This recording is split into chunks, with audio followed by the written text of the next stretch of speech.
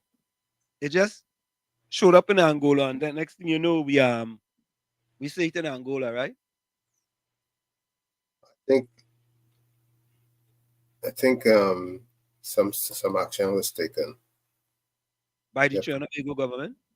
No, by those Angolans or whoever it is. Oh, okay. Because them and making no joking.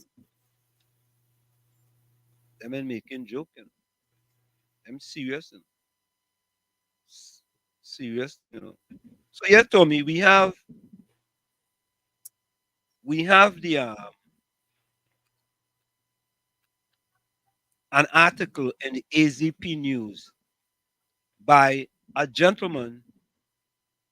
He works in the Prime Minister office. Tommy, right?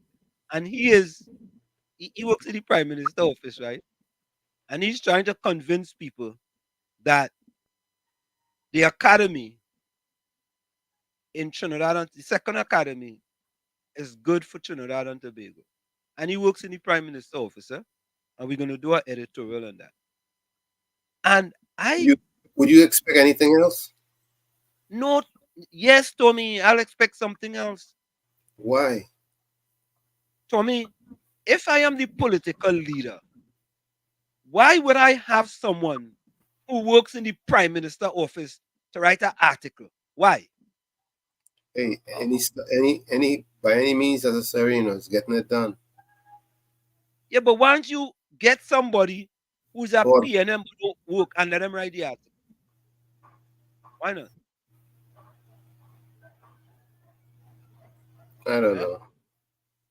I mean, I was amazed. So right away, Tommy, I decided to do an editorial on that because I mean, this government really taking people for fools. Really.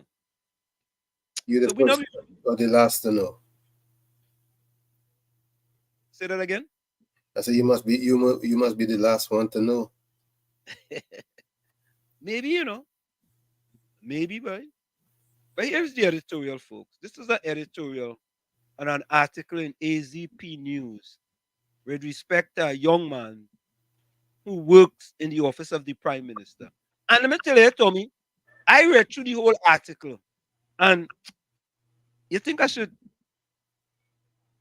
Okay, let me do this. I'm gonna read a quick part of the article here, quickly. Um, I gotta get it. Let me see. Uh, anyway, let me play the editorial, and then we're gonna get the article. An editorial by Professor Wall Street, a critical analysis of the proposed Cricket Academy in Trinidad and Tobago. The article, penned by Vayash Nandlal, an economic researcher and advisor in the Office of the Prime Minister of Trinidad and Tobago, presents a glowing endorsement of the proposed Mumbai Indians Cricket Academy. However, the close association of the author with the Prime Minister's office and the government's policies raises questions about the objectivity of the piece. Here are 10 reasons that suggest why the article might be biased and why the author's perspective should be critically evaluated. 1. Position of influence. Nandlal's role in the Prime Minister's office suggests a potential conflict of interest, as his professional duties may align with promoting government initiatives. 2. Economic emphasis. The article heavily focuses on the economic benefits, which could overshadow other important factors, such as social and environmental impacts. 3. Selective presentation. The narrative selectively presents the positives while potentially glossing over any challenges or criticisms associated with the project. 4. Comparative advantage claim. The claim of Trinidad and Tobago being the most productive cricketing country per capita is not substantiated with data which could mislead readers. 5. Lack of counter-arguments. The absence of counter-arguments or alternative perspectives indicates a one-sided view that does not consider the full spectrum of opinions. 6. Promotional language. The use of language that is overly promotional in nature casts doubt on the impartiality of the article. 7. Insider perspective. As someone involved in cricket administration, Nandlal's personal interest in the sport could influence his views on the Academy's benefits. 8. Potential for exaggeration. The enthusiasm expressed for the project may lead to exaggerated claims about its potential impact on West Indies cricket and the IPL. 9. Political overtones. The timing of the article and its alignment with government policy suggests that it may serve a political purpose, especially considering the upcoming election cycle mentioned by Nandlal. 10. Lack of critical scrutiny. The article does not critically examine the feasibility or the practicality of the Academy, which is essential for a balanced discussion. In conclusion, readers are encouraged to approach the article with a critical mindset and consider the broader implications of the proposed Cricket Academy beyond the economic scope. It is important to ensure that such projects are evaluated on their merits with transparency and accountability to truly serve the interests of Trinidad and Tobago and its citizens. Tommy, let me read something for you from the article, right? Go ahead. The first paragraph says, coming out of Prime Minister's Dr. Keith Rowley trip to India, I was very encouraged and impressed to hear that one of the largest cricket franchises in the world, Mumbai Indians, owned by one of the largest companies in Asia, was interested in establishing a state of the art cricket academy in this country. I have always argued that per capita, Trinidad and Tobago is possibly the most productive cricketing country. So it makes sense that the Mumbai Indians franchise will seek tap into this great potential to produce future Lyras, future Lyra stories. What about the Brian Lara Cricket Academy? Oh, That can produce no that's future laurels. no, that's supposed to produce past Laras, right? Correct. Correct. Past, yeah, yeah, yeah. Pollards, Narayan, Puran, and Bravos for West Indies cricket and the IPL. Or they only want to, they only want, they only want to produce people for the IPL, right? Right. What about the Trinidad and Tobago team? What about the CPL? What about the West Indies? I don't know. We somehow we'll figure it out. Yeah, we go figure it out. As a cricket enthusiast, player, club administrator, and zonal administrator, I can clearly see the possibilities which may open up to young players and the development and evolution of the game right here in TNT and the wider region. Cricket has evolved, and if one conducts a SWOT, strengths, weaknesses, opportunities, and stress threat analysis on West Indies cricket, one of the biggest threats is the development of cricket. In the USA, which is fueled by heavy foreign and local investment in stadiums, development facilities, and leagues. This is attracting many regional and potential West Indies players in droves. In my opinion, they have really surpassed us in terms of financing, and it's only a matter of time before the talent drain catches up. Tommy, how you go compare Trinidad to Trinidad and Tobago to the United States? It's done Uh, every day. I mean, all right. But anyway, Tommy, it's a long article, but I read through it. And then at the end, Tommy, this is what it says. Vayash Nandlal holds a bachelor's degree in economics and an MSc in international finance. He has more than 12 years experience in the field of economic research and analysis. Listen, Tommy. I'm He listening. currently works as an economic researcher and advisor in the office of the Prime Minister and sits on the boards of several state and non-profit organizations. Let me repeat that for you, Tommy, because sometimes That's as subjective as it can get. sometimes, Tommy, what happens is that the volume does go wrong on the mic. I know. Let me repeat that for you all.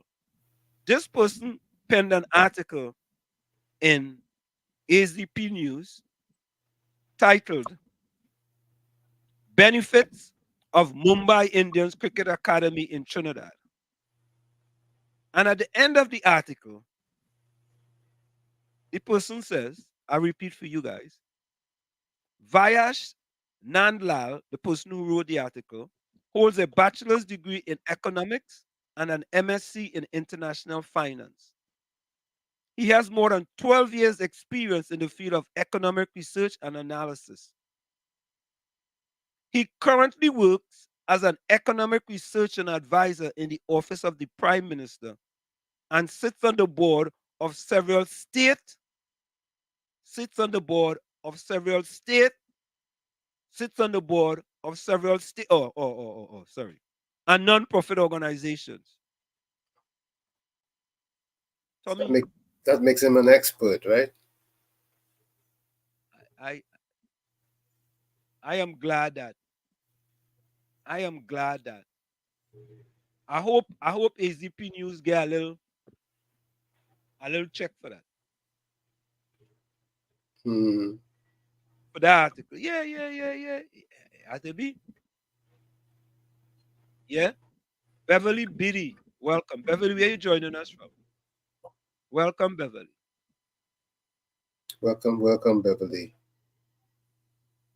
Um, Caribbean Soul says Wall Street also in a JSC committee. The tourism board did not input into the CPL that is the that is being held at Brian Lara soon. Yeah, yeah. Watch Caribbean Soul says, watch that kind of fellow. That is close to the government, so there is no black person that has merit to work at the PM's office. Okay. JB, welcome. Beverly says she's from the Beaton. Beverly, welcome, welcome. Beverly, you know a fella named Anderson Wilson? Welcome, If Beverly. Andrew Wilson is supposed to be the unofficial mayor. So, Tommy, here we have a person penning an article and you work in the Prime Minister's office. I mean, I may have missed something, Tommy. So help me. I missed something. You didn't What miss did I anything. You didn't miss anything. It's just sweet Trinidad. order? That's what it is? Things Sweet sweet. TNT. Yep. Sweet, I, sweet Trinidad. Boy, I love this country, but you know, and you know what it is, Tommy? I know that some people may read the long article, some people may not finish it. But I went through it and I read all the way to the end. And when I get to the end, I see what it is. But Tommy, you know what that article is in response to? Let me show you. Or I want you all to listen. What that article was in response to, eh? yep, Let me get that for you, Tommy. You know that, right? of course. I mean,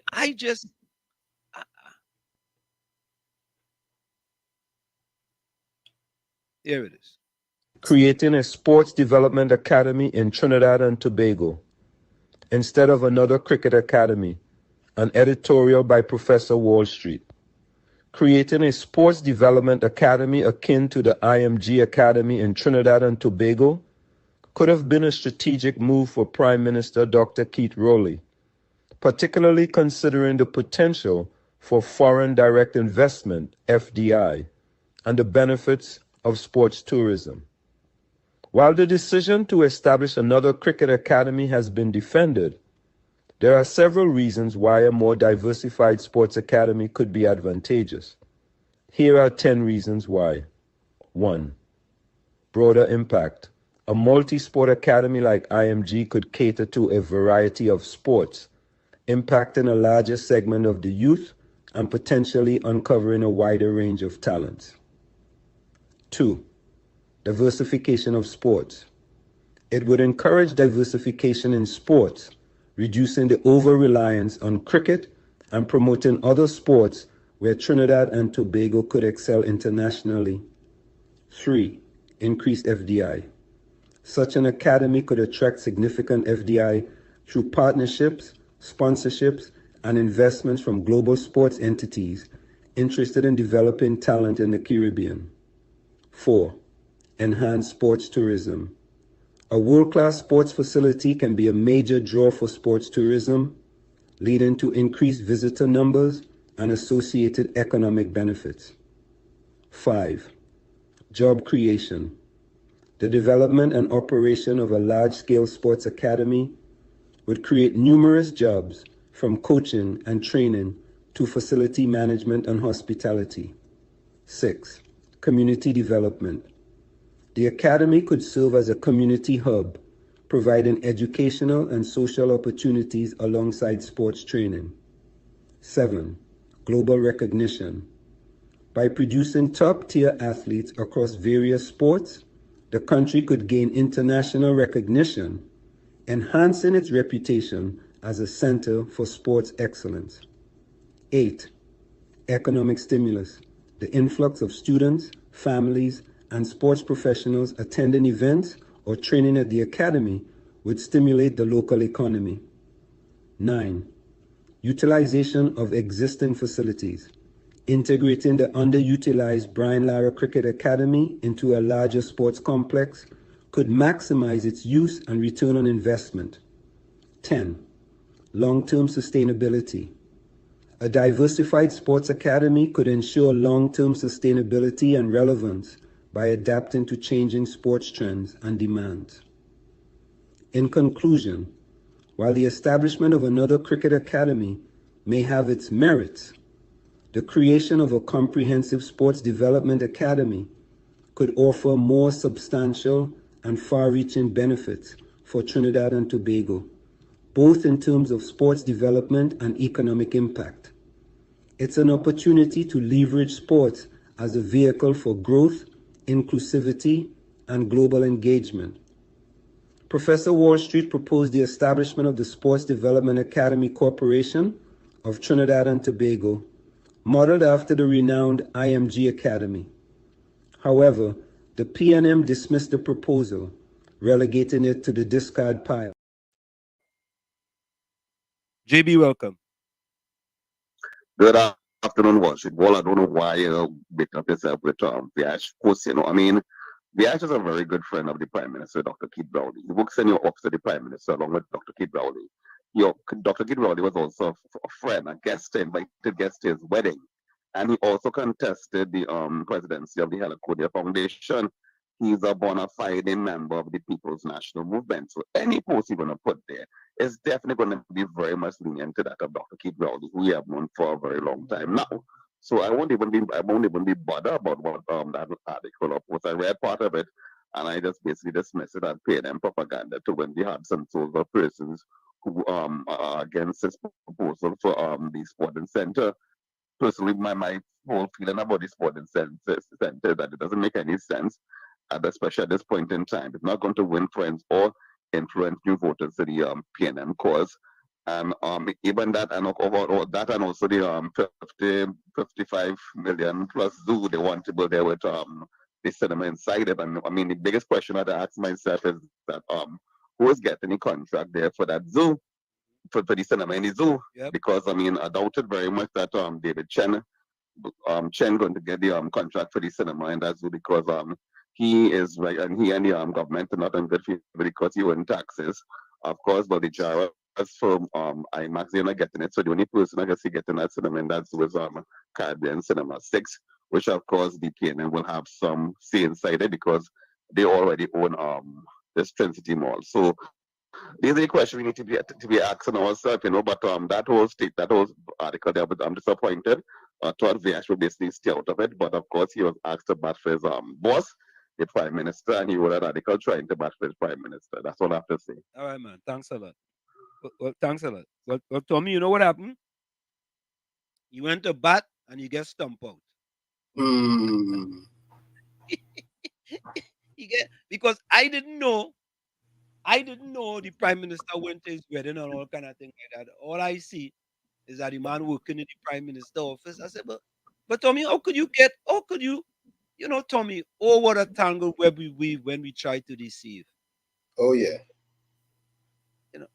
Oh, what a tangle web we weave when we try to deceive. I mean, he get caught. Well, I didn't know all the information that JB just shared.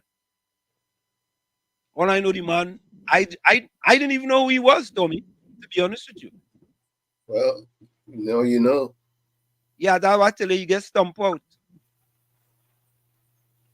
Nanlal, boy, you get exposed, boy. You get exposed. Yeah? Yeah? Your body's no shame. Eh? I say he has no shame. No shame, Tommy. None. And to tell people you're working in the Prime Minister office, how you expect me to believe anything in the article and you working in the Prime Minister office? How? Can anybody explain that to me? How could a person working in the Prime Minister office defend something that came out of the Prime Minister's mouth and you could believe anything in that article? Anything? Oh, well.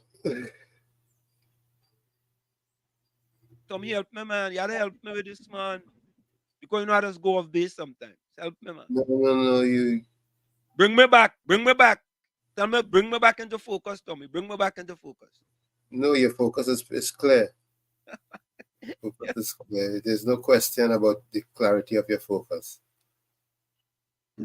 I don't understand it, Tommy. Tommy, it's like they don't care, Tommy. It had to be you writing an article, and at the end of the article, you telling people Oh, you know what he just told me? He's being transparent. Yes. That you know what? I think that's the way we should look at it. Subjectively transparent. He's he's objectively transparent. Yes. Yes. Mm. I think that's how we have to look at it. Man, write a whole article, a long one too, a long one, and Yeah, it's a sales pitch. a sales pitch, a sales pitch, a sales pitch. That's basically what it was, man. Yeah. Our Caribbean Association will get Dragon Gas in 2027 election gimmick. Where's local government reform? That's a good question. It coming, it coming, it coming. Oh no, I thought it was supposed to happen already. Mm. But it's coming right away. And they were voting for that? No. Is that what they was voting for? For LGE? When Yeah. I vote for the PNM as a vote for LGE. Wait. Yeah, I used to hear somebody saying that. Mm-hmm. But we didn't get local government reform. I thought the councillors are now permanent and not part-time anymore. Oh yeah? That's just a thought, right? Okay. So they still part-time? I don't think they've been given a permanent position yet. Oh. So this is local government reform in transition or in process. Yep. Oh, okay. All right. Glennis, Donna Warner, welcome. Okay, all right. Damn, boy, I miss a whole lot, buddy. Noel Garcia is getting that project at the zoo, rowdy neighbor in Tobago. Oh, God. Noel Garcia is the president's husband brother. He getting contracts to build everything in Trinidad. No, well, he working for Udecut. He's in Udecut, right? Noel Garcia is Udecut, right? No, it's a good soldier, you know. Mm-hmm. Okay. He I think he was the managing director for the HDC. Okay. Now he's with who? Udecut? Or he with both? Oh, he's both of them now? I'm not sure. Let me see what he is. Is he what, boy? Control. Let me see what Noel is right now. Tommy, we have so much. Oh, look at editorial we are here, boy. 2, 3. Our next editorial I want to talk about. Yeah, boy. What? Yeah, we will talk about that one at the, after the top of the hour. And we have political scientists joining us at the top of the hour. Tommy, you know they start back reckoning in Trinidad, right? They start? Oh, but you didn't do start back reckon, boy. Look at this. Very good morning. I'm Akash Samaru with headline news on CNC3. The resumption of wrecking in the capital city has sparked both relief and rage from motorists and members of the business community. In defending the move, Port of Spain Mayor Chinua Alain says it's a step towards paid parking management. However, President of the Downtown Owners and Merchants Association, Gregory Aboud, said members of the business community have rejected the resumption of wrecking due to its impact on the city's commerce. There are several other very effective means of dealing with traffic management that do not require you to tow away somebody's car. But this intention is directly related to the payment mechanism for cars and for the way that the money is distributed and for the access to those funds once the money is collected. Drought-like conditions are straining our utilities, mainly the Water and Sewage Authority and the TNT Electricity Commission. So crucial is rainfall for both WASA and TNTEC in the next month. The Public Utilities Minister has sounded the alarm that Trinidad and Tobago has reached crisis levels.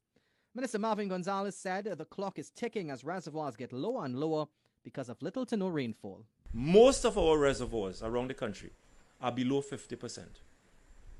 We are hoping that within the next 30 days, we are going to get some kind of rainfall to replenish our reservoirs so that at least for 35 days, we are going to have sufficient water to provide the communities all over Trinidad and Tobago. And after months of trying to schedule a meeting with the SWWTU Secretary General, members took matters into their own hands as they confronted Peter Morris outside a bank on Independence Square. Yesterday, the members demanded he join them at the union's headquarters, where they interrogated him on outstanding union matters. According to Assistant Secretary for the Point Lisas branch, Gamala Warner Sitaran, they have been trying to schedule a meeting with Morris for several months without luck. For some reason, he's refusing to acknowledge the emails. He's refusing to respond to the emails.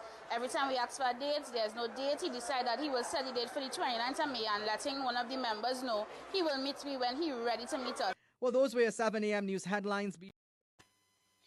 There you have it, Tommy. Mm-hmm. They're going to start a wreck, boy. Money, boy. How to make money.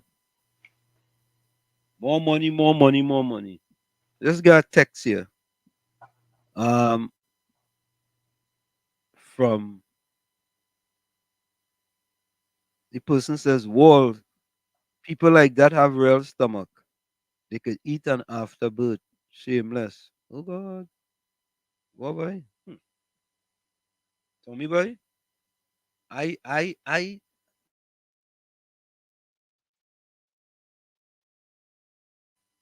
okay.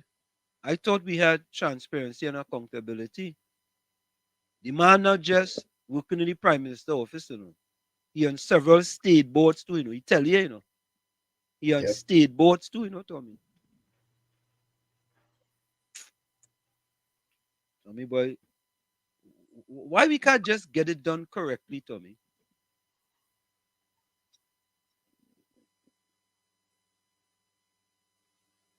Yeah, no, Garcia's HGC. Mm-hmm.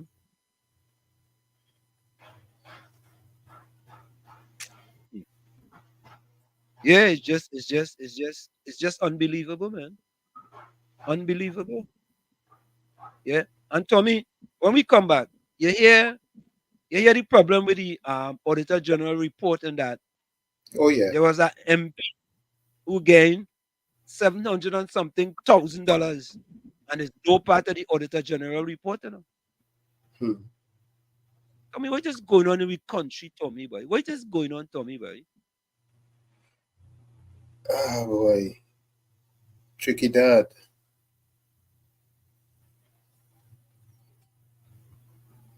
I mean, it boy. I don't know what else to say. Say nothing. That's what I was supposed to say. Just say nothing. Yeah, just take it and cool it. That's it, right? That's it. Whatever they give you, take it, and that's it.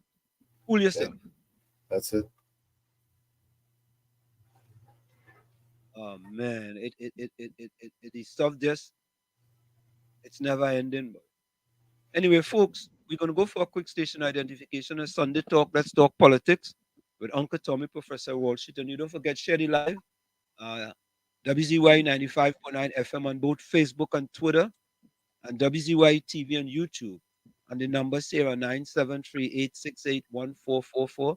That's 973-868-1444. And 973-609-6509. That's 973-609-6509.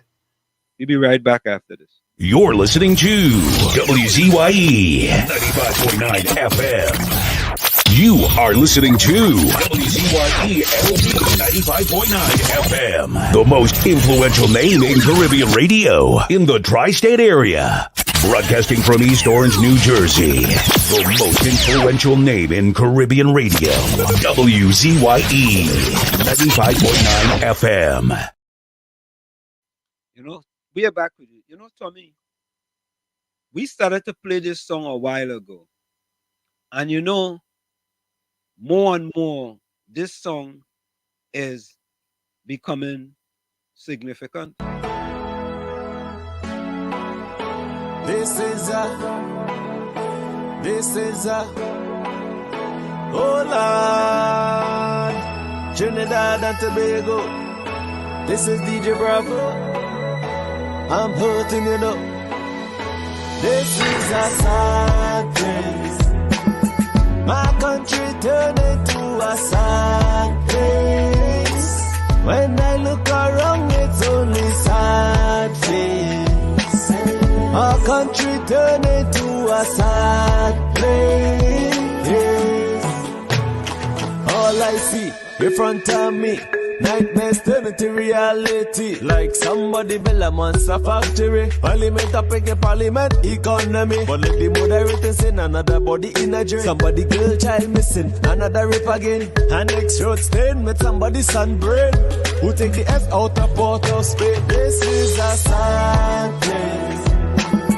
My country turned into a sad place. When I look around, it's only sad face. Our country turned into a sad place. Now with the love, with the vibes, with the hope.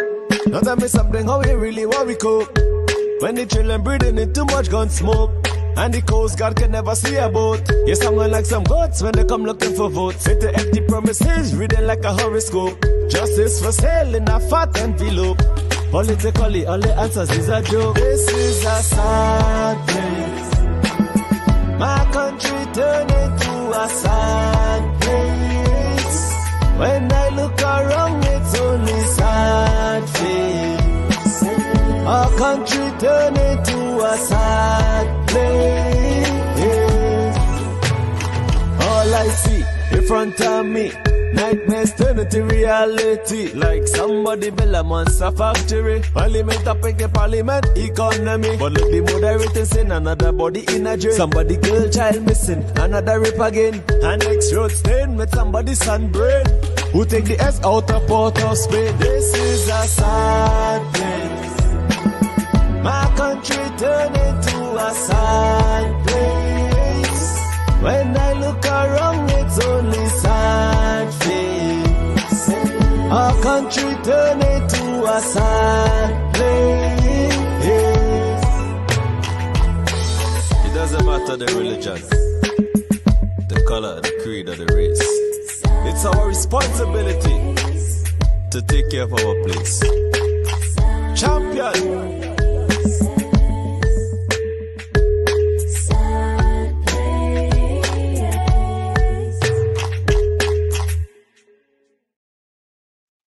Yep. Audio. Sad place, Tommy. Hold on. Yeah, baby. Yo, what it does, this your homie Rick Ross. This is your boy Gucci Man LaFleur. You're in the mix with Sunday Talk, Let's Talk Politics with Uncle Tommy and Professor Wall Street. It's crazy, you heard me? Hey, I'm Ariana Grande. Hey, yo, this Cardi B. What's up? It's Megan Thee Stallion. You're in the mix with Sunday Talk, Let's Talk Politics with Uncle Tommy and Professor Wall Street. You are listening to Sunday Talk, Let's Talk Politics with Uncle Tommy and Professor Wall Street on WZYE 95.9 FM. You are listening to Sunday. Tommy, you hear me, right? Yep, I can hear you. Information is being sent to my phone, Tommy. People texting me on my phone. I know why they want to call on it now. They're texting me on my phone. But a message. Somebody else says the people will come to realize that the mandate of the cult, that is the PNM, is just one big con job. How sad. Another person says, Tommy, boy, the text and I'm coming in, boy, what? Another person says, Anselm, without due respect, Noel Garcia is the black Calder hard. Uncle Tommy is sadly mistaken. I know Mr. Garcia's reputation from Nibdek days. and his dealings at AGC and Unicot is filled with controversy. He's the president's husband, uncle. His brother is Anthony Garcia. Good soldier. Good soldier. Uncle Tommy needs to recheck his facts. My opinion. What? Tommy, Okay. boy? Tommy, I know, boy. They're afraid to call Tommy. They're sending messages, but messages in. Let me play this other voice note here. Hold on. Let me play this. I worked with Noel and he was pretty fair. That's all I have to say. That's why I know him personally. Okay. All right. All right. Hold on. Good afternoon, Tommy and Wall Street. Vash Nanlal, he is known by all. He also went up for elections for the Heliconia Foundation, which of course is a PNM affiliated group for young professionals. I mean, he is an economist by profession. He have been working in the office of the Prime Minister for about 8, 9 years now. He's a very good friend of the Prime Minister, Dr. Keith Christopher Rowley. I think he also invited Dr. Rowley to his wedding a few years ago back. So I mean, his article will definitely be 100% biased with a twist in terms of being pro PNM. I mean, other than that, he's a cool guy, but I won't even consider that article because a lot of people know that he's strongly affiliated to Dr. Keith Rowley. Okay. But Tommy, the idea that the man still penned the article, them fellas don't care. Nope. Them And you know fellas, what? yeah, you gotta do our work. I do my work. Tommy boy, man say he talking about Noel Garcia boy. Yeah. Look, somebody else say boy, Tommy. Somebody else say who says this? Caribbean Soul says Noel Garcia on multiple boards, including DEFCO and Urban Development Corporation. Okay. Takesha, welcome. Good day, everyone in the village. Anslam and Tommy, welcome, Education. Takesha. Fat Soul says there's plenty thieving and killing under this RPNM government. Lord have mercy. Uh, uh, you know, Caribbean Soul, I'm right here locked on, but sometimes I don't comment. Yeah? Takesha says, Wall Street come 2025. Let's say PNM wins again. What will be your views on the citizens? But um, my views is going to be the same. Mm-hmm. Because I remember Caribbean Soul, I just always say a lie has no memory, so I can't change my view. Oh God, Tommy, the man sent a long list here, boy. Mm-hmm.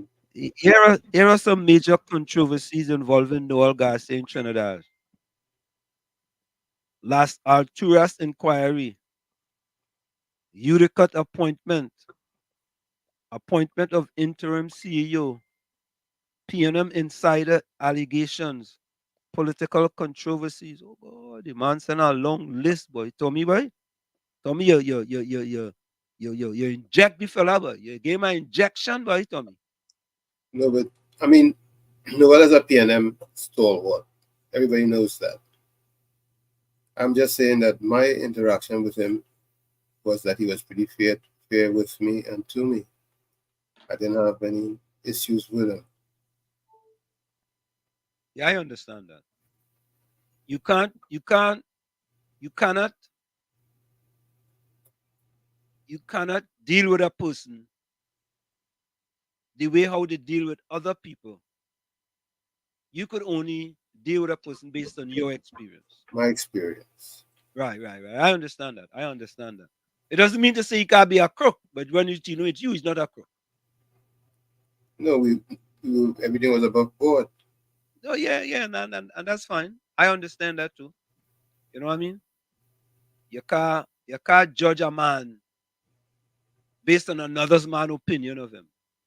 That's what you're saying, Mm-hmm. right? Yeah. So what is it? Um, one person's garbage is another person's treasure, right? Oh God, Tommy, they She go said let a war zone. That's good. areas like a war zone, and the authority don't care, so I just keep myself to myself mostly now. Oh God, think it easy. Oh God, Tommy, the Caribbean soul now, boy. Tommy, Caribbean soul. Tommy, that's not fair. You got linked up and you didn't. What says you, Tommy? You may be right. I may be crazy, but I'm not a lunatic. Huh? Tikisha says Caribbean soul is so much I can say or write here, but I rather remain quiet because so people believe in wrongdoing also affiliate themselves with people in wrongdoing. So when I see trick, I remain quiet. Okay, all right. Here is being viewed worldwide. But Tommy, I want to do something. I want to see if I could get I find I find Chris don't really understand Trinidad and Tobago, you know. You saw the interview with him and Alexander. I saw part of it. I didn't watch the whole thing. I find Chris kinda Chris doing what Chris does. he's a YouTuber and his goal is to monetize his platform as much as possible. And you have done very well since he's been in Trinidad. As a matter of fact, let me see. Let me see if I could call. Let me see something. Um, Alexander. I know we called Alexander one time. Roger Alexander. Here we go. So, folks, we're trying to call Roger Alexander.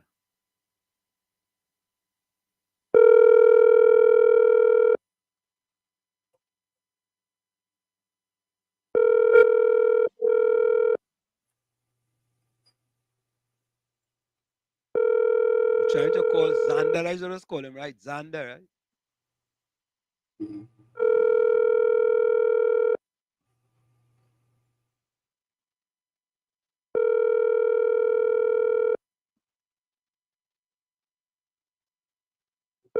So we're trying to call Roger Alexander, folks. You think the timing is good? If Roger could talk to Christmas, why you can't talk to us? He talked to us before? No answer. Let me try. I'm gonna try him one more time. Try Chris. Yeah, I'm gonna try Chris.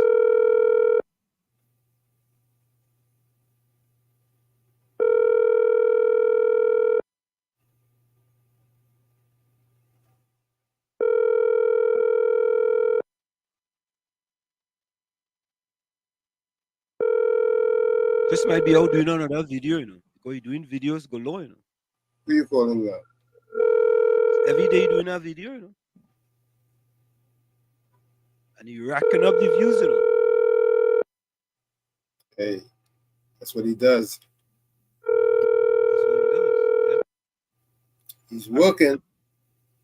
Man working, man. Man working. Let me try Chris. Chris. Chris. There we go.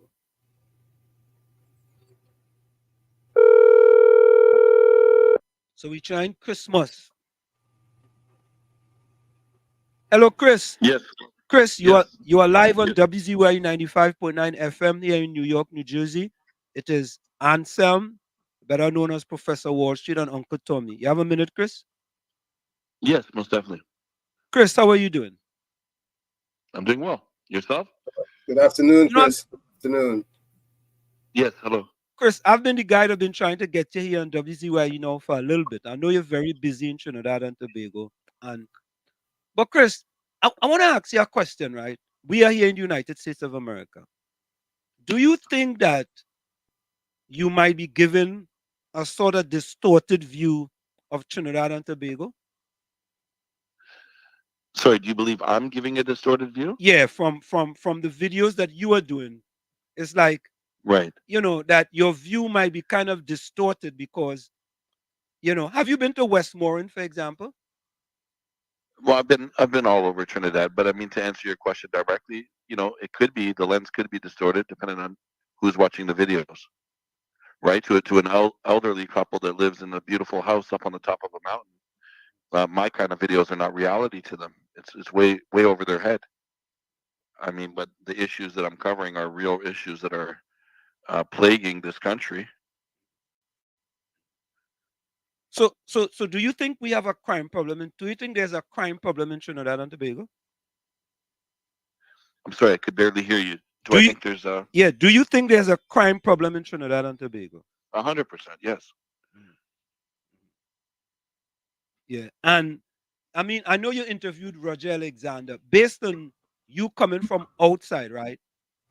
What Yes. do you think enough is being done to stem the crime problem we have in Trinidad and Tobago? I'm saying we because I'm a Trinidadian and Tommy's a Trinidadian. We just live in Right. the United States of America. You know what? From what I've seen the problem. I haven't seen any real solutions. No. So you are only seeing the problem.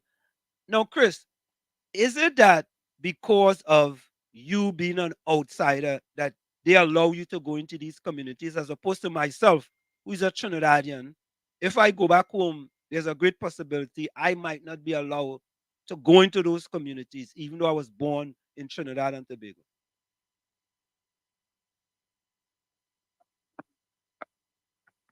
Hello? Hello? Can you hear me? Uh, Yes. you, Hello? you went very low. You went very low. Okay. So based on my experience, it goes two ways. Okay. I'm welcomed in the. It's my other line keeps ringing. Yeah. Yes. So based on my experience, there's two different things. Okay. I'm welcomed into the community because I have a long resume. I've done this before. I've done this in 128 countries. So it's not like I'm a stranger tourist walking into a neighborhood. I have a long resume that includes war journalism. I've been to war, real war. Okay, so that helps me get into a location. Then when I become popular in a country, that also confirms my resume and allows me to get into the location. I've often heard that it's because I'm a white tourist that I'm able to do this. But for me, it's the resume. I know many dark-skinned YouTubers that do exactly what I do without a problem. In Trinidad? In The Trinidad? whole world. No, I'm not talking The about whole world. I'm talking about specifically Trinidad. Well, like I've heard this. Being a white man, I've heard this in every country I go. Right? You've only been able to do it because you're white. But I've been to Afghanistan with a black YouTuber, no problem. I've been I've been all over the world with white and black journalists, and they've never had a problem. So it was never a color of skin. It's the resume, like anything else, right? If I want to make the NBA, I need to have the resume and the ability to play in the NBA. So are you able to go into the communities? Depends on your resume, your willingness to put your life on the line. But the truth of the matter is, here in Trinidad, the crime is black on black crime. It's not white on black. So I'm definitely less of a worry for these people than somebody that has a similar accent to them that looks similar to them. Right? I'm a pretty well established YouTuber. People know I'm not going in there with the intent to injure anybody or to target them. I'm simply documenting what I see.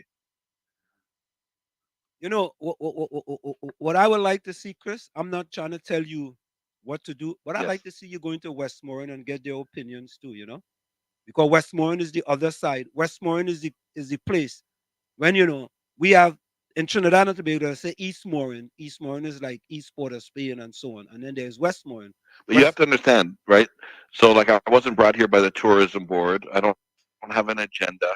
When I'm at home in my own city of Toronto, Canada, I'm not in the rich neighborhood. I'm not documenting the beautiful restaurants, right? My content is documenting issues around the world, including my own side of the world. I'm from North America. The U.S., there's no beautiful beaches. Like, that's not what I film. There are millions of people that film that, eating caviar and sipping champagne, right? Normally, they're funded by the tourism board. The tourism board hasn't given me an invite. I film problems. Now, I know problems are very hard to swallow for people that are passionate about their country, right? But the recurring theme I hear in Trinidad over and over again when I say, is there a problem? and I ask them, their answer is there's problems all over the world. And that like there has to be accountability. Trinidad has one of the worst murder rates in the world. There are 197 countries. Trinidad, I think, is top 5. That's a problem, right? So if you ask me about Toronto, Canada, I would say there's a drug addiction problem. There's a homeless problem. I don't say, well, there's homeless around the world. I'd be the laughing stock if that's the way I responded. But the problem, and I find the same with Haiti, because I've been to Haiti and spent time documenting the issues. Between Haiti and Trinidad, it's a very different mindset than Jamaica.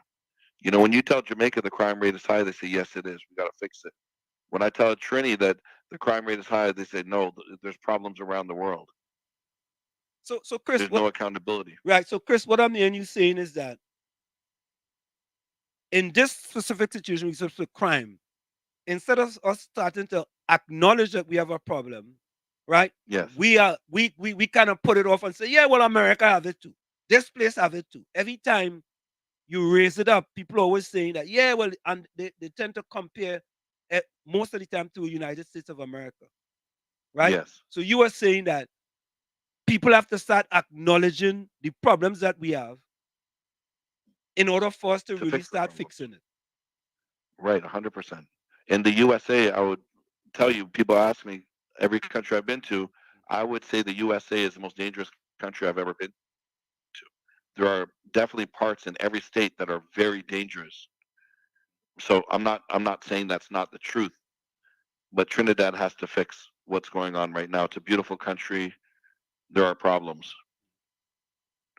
The police will tell you there are problems. The government will tell you there are problems. Right. No, But nobody's coming up with a solution. Right. Oh, so Chris, you have been different parts of the world. How do you compare the problems that we have in Trinidad for only 1.5 million people to other places that you have been? Yeah, it's hard to compare it. I really look at this as like there's clear. I'm getting the recurring theme over and over again from communities. There's not enough work, and if there is work, the people that are involved in these type of gangs, it's still very dangerous for them to leave their community. So it's a cycle of people not being allowed to leave. Now I've seen that in other countries, but not as much as this. Like some of these areas are like one square block where somebody might never leave again, or they have to be concerned for their own life. So they're really stuck to a very small restricted area. Now I've seen that in a few other countries, but it's sparingly. It's not like all year round. There's only like hot times where they're not able to leave. But here I find that a lot of these guys I talk to haven't left their area. They're blocking years and years and years. So that is something that's very unique for me to Trinidad. Now, Chris, based on the short time that you have been in Trinidad and Tobago, do you think enough is being done from the people in authority to try to change this crime problem that we have in Trinidad and Tobago? It's so difficult for me to speak upon this. The one of the biggest issues I hear over and over again, and I've seen just by watching the news here, the deaths caused by police officers.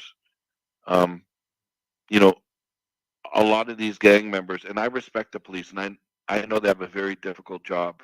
I get it, but the simple things like having their camera on, which is now it's a necessity for police officers. Like, how come nothing is documented with the camera that the police must wear? How come it always seems to be off when there's an issue or a conflict? Within this week, I would say anywhere from 5 to 10 police officer killings where they're killing the suspect. I think it's a huge problem. The gangs don't respect the police. The police don't respect. Obviously, they shouldn't respect the criminals. But I mean, it's most people that I spoke to could tell me how many people they know have died at the hand of a police officer, and most of the time it's more than the opposing gang. And that's not me speaking poorly about the police. That's me saying that there's definitely a problem. Making the police officers wear a camera is the first step, but if the camera's not on, what's the point of even having a camera? Now, Chris, how long again do you have Didn't you extend your stay in Trinidad and Tobago because you started to Yes, understand? yes. Yeah. I'm here till Wednesday now. What's your next? What's your next location? You Guyana. Guyana. Okay, okay. Yes. So far, is Trinidad the longest you spent in the Caribbean? No, no, no, no. This is what I do for a living, right? So I often stay 30 plus days. 30 plus days. Okay. And when you are done with Trinidad, what will be your takeaway from Trinidad, Chris? Overall, I love it. As you sort of touched upon in the beginning, I know I'm smart enough to know that what I experienced in the hoods is not an overall look at this incredible country. Um, it's strange because if you read the comments, even to my worst videos, you'll see people are like, how do I put it? A lot of people just want to know what's happening. I still have people messaging me every day like, wow, now I want to go to Trinidad. And it's not because of the hood videos, it's because, I've created 25 videos from across Trinidad. There's lots to swallow, not simply the hood and gang related videos.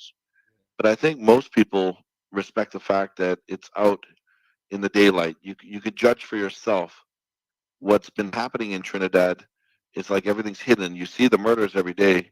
And most of the time, it's just words on a page. A name with a number and a date of birth. But I think when you get to see what's actually happening, it gives you a better perspective of the issues right now. We'll call them hoods in the neighborhoods of Trinidad. But Chris, most of the time you travel, you do have people who are guiding you, right? And do you have any security with you? No. You said most of the time I have people that guiding Yeah, me? well, like No. you have a person. Do you have a person that take you? We're gonna go to Manzanilla. We're gonna go to Mayaro. You know We're what? gonna. Very, very rarely. Mm. As I got popular in Trinidad, it became easier. People are contacting me instead of me contacting them, right? But for me to make any video good, I need somebody to talk to in the video. If it's just me walking through the neighborhood, nothing really exciting happens. So I mean, no, I've never had a security guard before. No, I've never. For the most part, if you look back over 3 years, 300 videos, no, I go alone. Uh, Chris, have anyone in the government contacted you? No. I mean, I see police officers on the street all the time that come up and shake my hand. But other than that, no. But don't you think that being that you are an outsider, that the maybe the minister of national security, maybe a junior minister and the minister of national security can kind of sit down with you as an outsider and say, so Chris, what are you seeing that we might not be seeing? What are some of the things that you think, Chris, that we are living here and we don't see it, but you as a person who just come, you are seeing it? I mean, don't you Well, think? I really don't think they need to have that conversation because everything I see is on camera. There's smarter people. Me, I'm a journalist, right? I document what I see. It's up to them to come up with a solution to the problem. And I don't think what I showed is anything new. That I think we're the people Breaking up. Yeah, yeah, that is the issues. yeah, but Chris, when you went up into, I think it's called BIR or BIL, I don't even know what it is, and the guy had the gun and he was walking down the street, right? Um, Yes, is that something normal up there? Because I mean, I don't know. I'm Trinidadian. Tommy's Trinidadian, but is that something that they do up there on a daily basis? In your I don't know. in your talking with This is my them? first and only time there. What I can say is that that neighborhood has cameras. Every neighborhood I go into has cameras, police surveillance cameras. So any crimes being committed or guns being toted is on camera. It's just a matter of if the police have enough manpower to be watching or to be reviewing that footage. But I mean, the people toting the guns are very aware that there's cameras everywhere. And lastly, what did you get from senior super is what is it? Roger Was it? Alexander. What did you assistant superintendent or former assistant superintendent Roger Alexander? I saw you did an interview with him Yeah. too as well. Well, he spoke openly. He answered every question I had, even if they weren't easy questions. Most people, especially when appointed or working for government, um, they never want to make themselves look bad, obviously. But I think he answered the questions straight on. He didn't avoid any questions, and a lot of what he had to say is it's funny that he's telling me the same thing that the gang members are telling me. And what was that? And Well, same thing. Opportunity. He agreed that the music doesn't play a role, whereas the average parent on the street would tell me that Trini bad music or like violent music is 100% to blame for all the crime. He said no. He used to listen to gang type music when he was younger. He didn't become a criminal. So I mean, they agreed with that. There has to be more policing. He said it's easy for a police officer to go corrupt and take a bribe when the gang members are offering more money than the government is, and I think that's very important to hear as well. They need more police; they're understaffed. As he said, if even if you get caught with a gun, you might serve 9 months in jail. And for a lot of these kids, 9 months in jail is like adding something to their resume.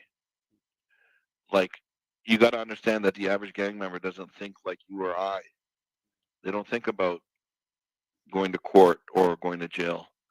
That's how they increase their ranking in the streets, right? So when they're showing off a gun, of course there's chances that they're going to get in trouble, but they also know hundreds of thousands of people will see them and fear them, and that's what the gang mentality is all about. in Trinidad and Tobago, in Trinidad, right? Which area you think was the toughest area you went into? Nobody really showed me their true colors, right? Put it this way: if I wasn't a YouTuber, I wouldn't want to walk through any of them, Wow. like by myself with a necklace on, If right? you They're protecting me because of who I am. wow, if you wasn't a YouTuber, you wouldn't want to walk through any of those areas. No, not with a gold chain on. No, people are nice to me. I understand. Like I'm not naive. They want the video to do well. They want to get out there. But I mean, I wouldn't walk through any of those neighborhoods with my wife and kids. There's no reason for me to be there anyway, right? Correct, correct, correct. Now, Chris, do you think you also get a lot of respect because of your tattoos as well? Because of my which? Sorry. Tattoos, your tattoos. You have tattoos. Your No, I tattoos. don't think that. I think No? that's like played out now. I don't think so. Nobody's ever mentioned my tattoos when I'm walking through Trinidad. Okay. Okay. They mentioned your glasses though, right? Your right? That's the signature of Christmas list, right? Yeah. you know, but Chris, before you go, right? What message? Because this is this thing here. What message would you send to the government of Trinidad and Tobago? You still there? I'm so sorry. Yeah. You cut out a little bit. Right. Yes. Yeah. What What message? message would you send to the government of Trinidad and Tobago regarding your experience in Trinidad, being in the hood, so to speak? Yeah, it'd be very tough. It would be an insult for me to give anybody a recommendation when it's not the career I'm in. What I could say to the general public is Trinidad and Tobago is an incredible place. If you were to ask me my favorite part, it's the people.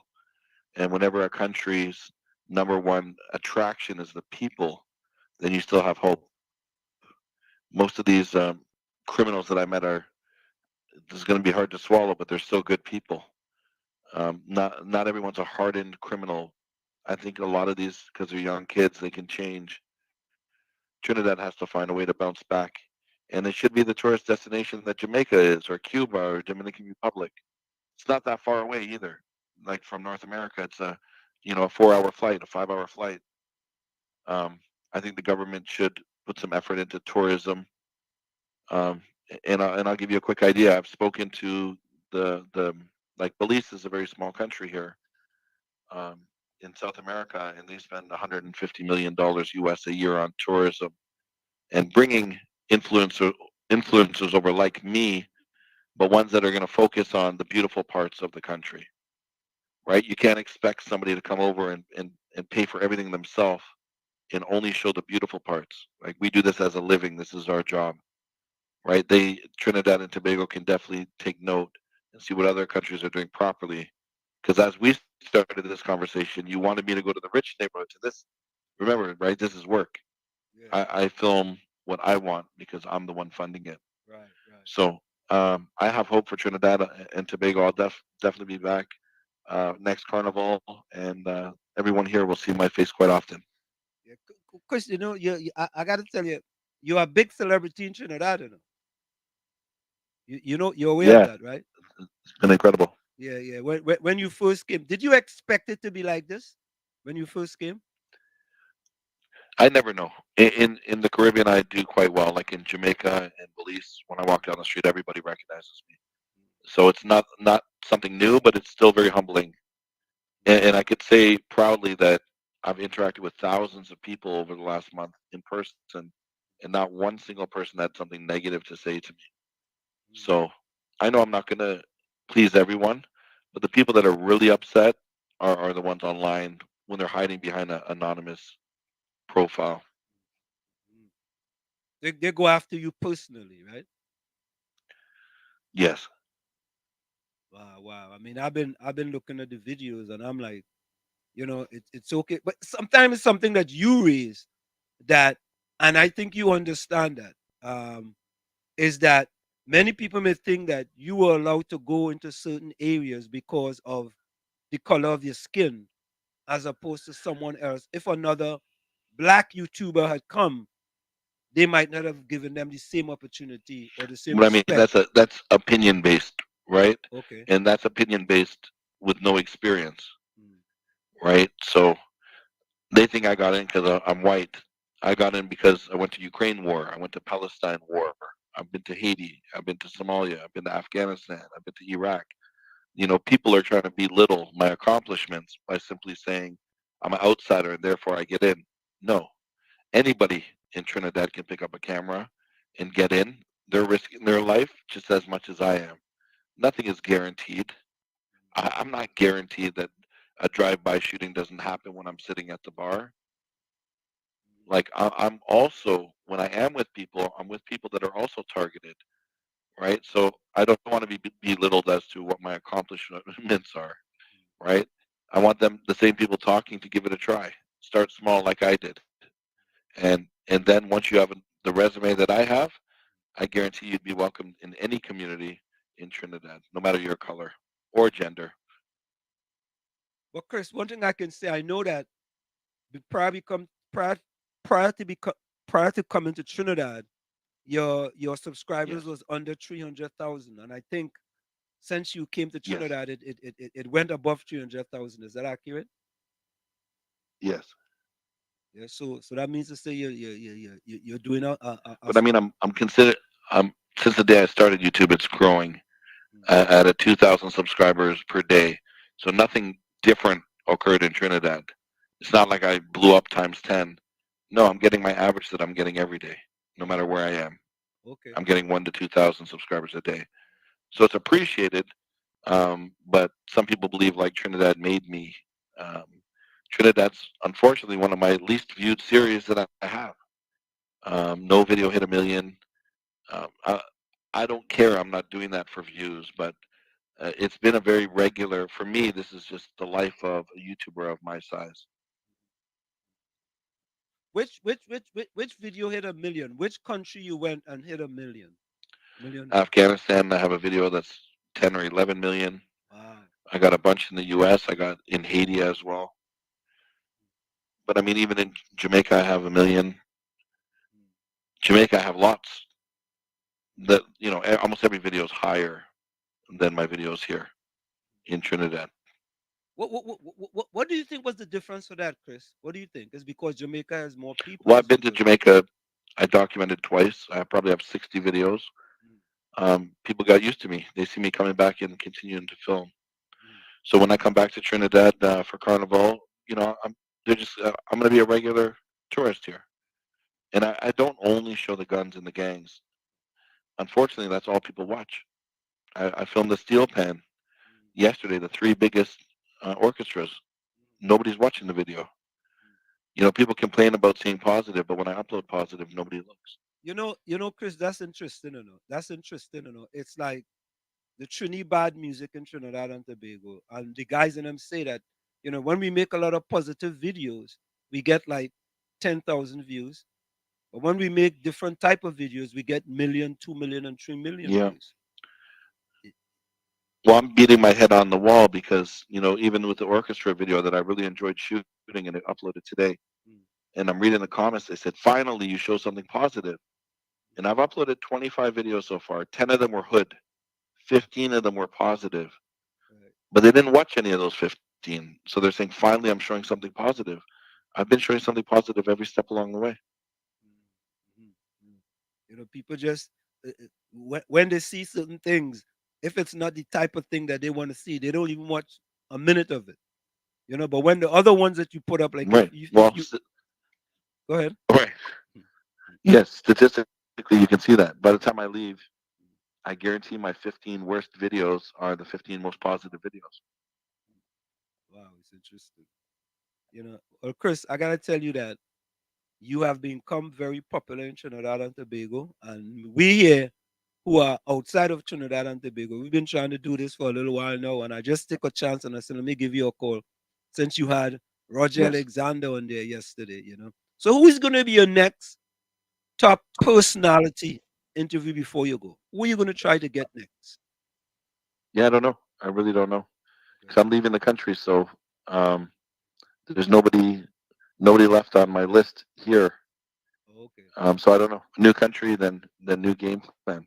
You should try and interview the Minister of Well, National Security. when speaking about Trinidadians, I'm meeting with Prince Swanee in Miami in about 7 to 10 days. So we spoke. Yeah. He's currently in Miami, so Yeah. that is somebody I will be interviewing very soon.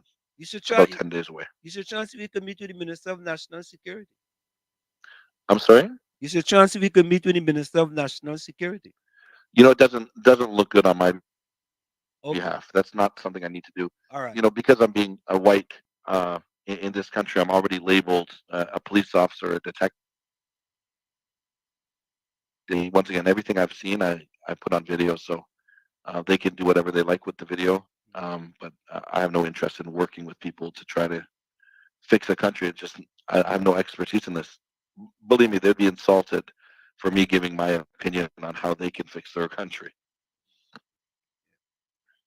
Chris, I want to say thank you so much, man, for giving us this time. I mean, you're Yes, no problem at all. You're so eloquent, man. Well, I apologize it took so long. My days are hectic. I'm filming all day, every day. So, what's in store for today? What's in store A for today? one-man team. What's in store for today? You know what? Today, it's my last day of doing nothing. I'm just relaxing, laying in bed, watching TV. It's my first time in 30 days that I've done that. Today's a day off. Okay. Enjoy your day. We're having some roti and some. No, everything's closed on Sunday, so I'll head out to the savannah after dark and have a good meal. All right, Chris. Thank you very much. Anything you want to say to the people before you go? I love Trinidad.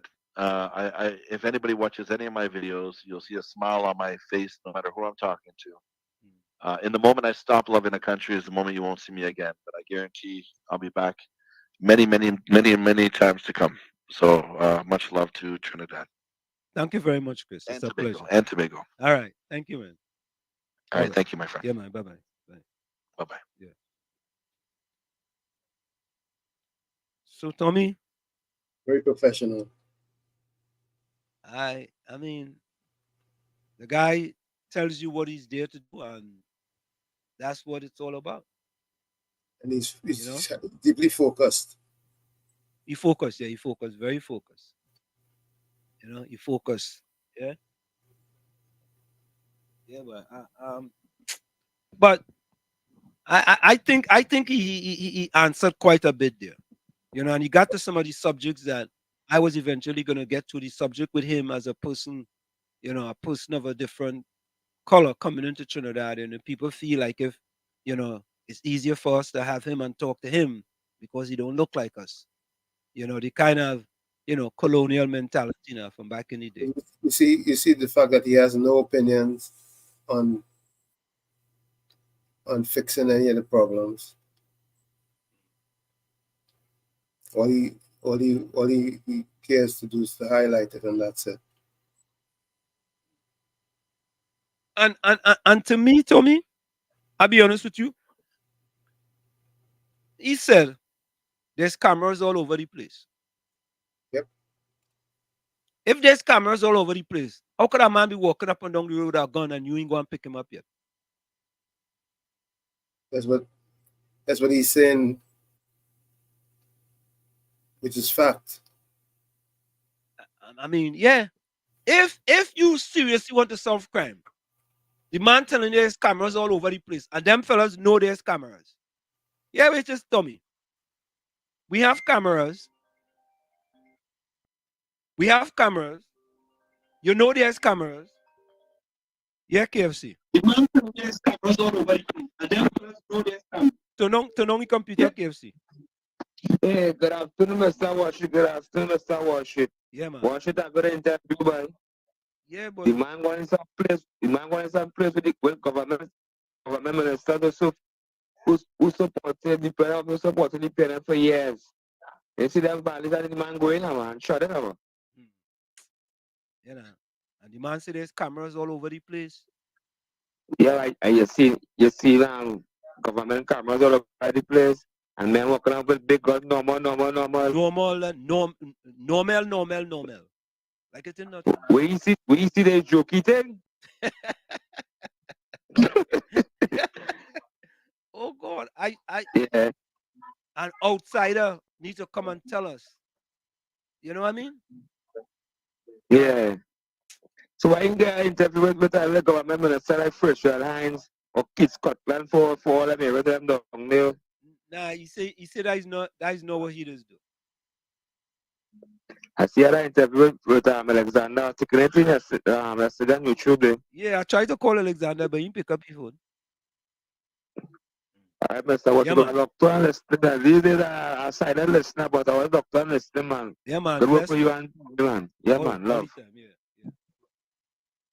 So I mean, somehow I ain't like how Alexander didn't pick up his call. Let me try him again. I want to try Alexander again. Alexander pick up the phone. Alexander, let me see. Roger Alexander. Ringing again, Tommy. Ringing. But Tommy, I think Chris is kind of focused on what he's there for, and that's basically what he sticks to, you know.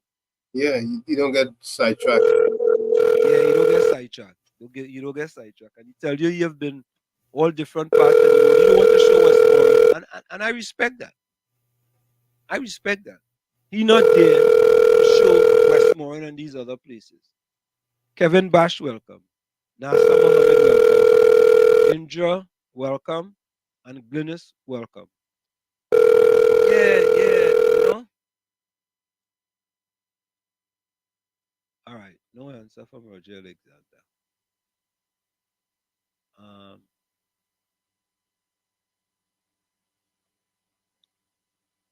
Obi, excuse me. Mm-hmm. Did I have another editorial, boy? You do. So, me editorial. Okay. I mean, no, listen to Gigi's. Did you hear Gigi's opinion on the internal election in the UNC? Yeah, I think so. We'll play it. All right, let's play.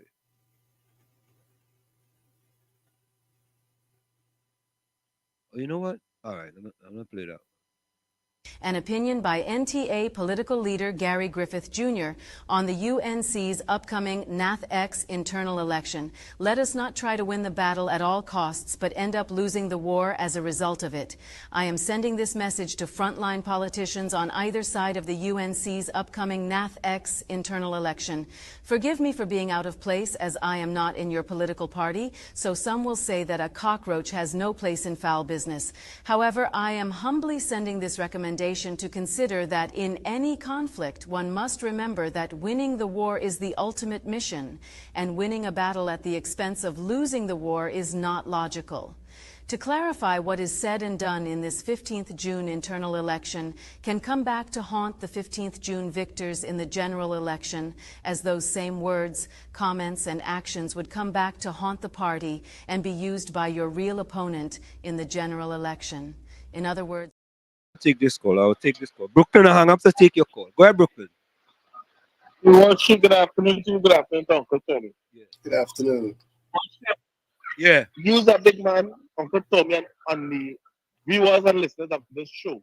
I sure no matter how much they pay them, they have to have some type of understanding, right?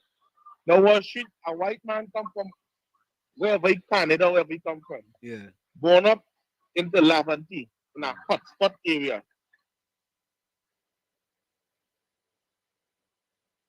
Go ahead. Nah, he reconnected. I know Brooklyn with partner. Brooklyn, you went out there. You went out. We heard nothing after hotspot area. You hear me better now? Yeah, we hearing you now. Go ahead. Right. Yeah. You telling me a Canadian came from out of the country, gone in a hotspot area, right, up in Laventille. The Canadian man could tell us that there's police cameras up there. And we have a thing called national security where billions in 9 years, billions of our taxpaying dollars went to. And you telling me that the man could have go up there and the police and them didn't know he was up there, that they couldn't watch the camera on that day to see how much.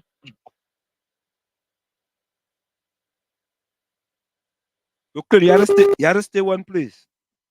He reconnecting.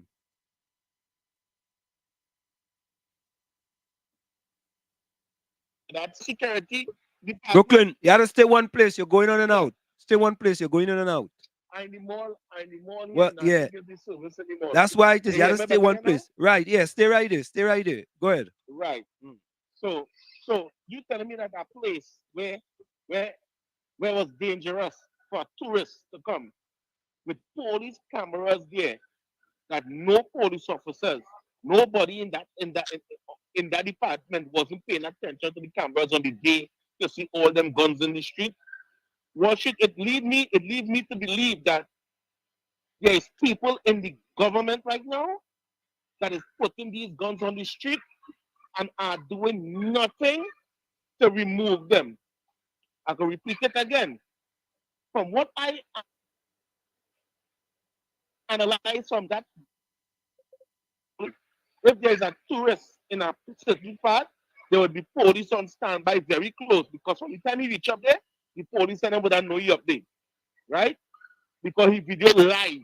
He's up there and he's live on social media, right? So it's only fair that the police and them would know that this person is in this place. And all these guns were shown and nothing came out of it. So that leads me to believe that there's people in the government want these guns out there, want these murders to be taking place. And this will also give me the reason to believe that's why nobody from the government reached out to him to speak to him but Brooklyn, about what he's in the but country. Brooklyn, I don't think, Yeah. I don't think that this is something that the government wants. I don't think we could paint that sort of a broad brush and say the government Wall wants. Street. Yeah. Wall Street. Yeah. This again, the importance of a Canadian in a hotspot where we know people getting killed every day, where guns, people walking with gun on the street and pulling it out on the video live that they don't care, the world seeing this. And you telling me that the world seeing these guns, but people in national security, people who supposed to be monitoring them cameras in these hotspots 24/7 on Wall Street.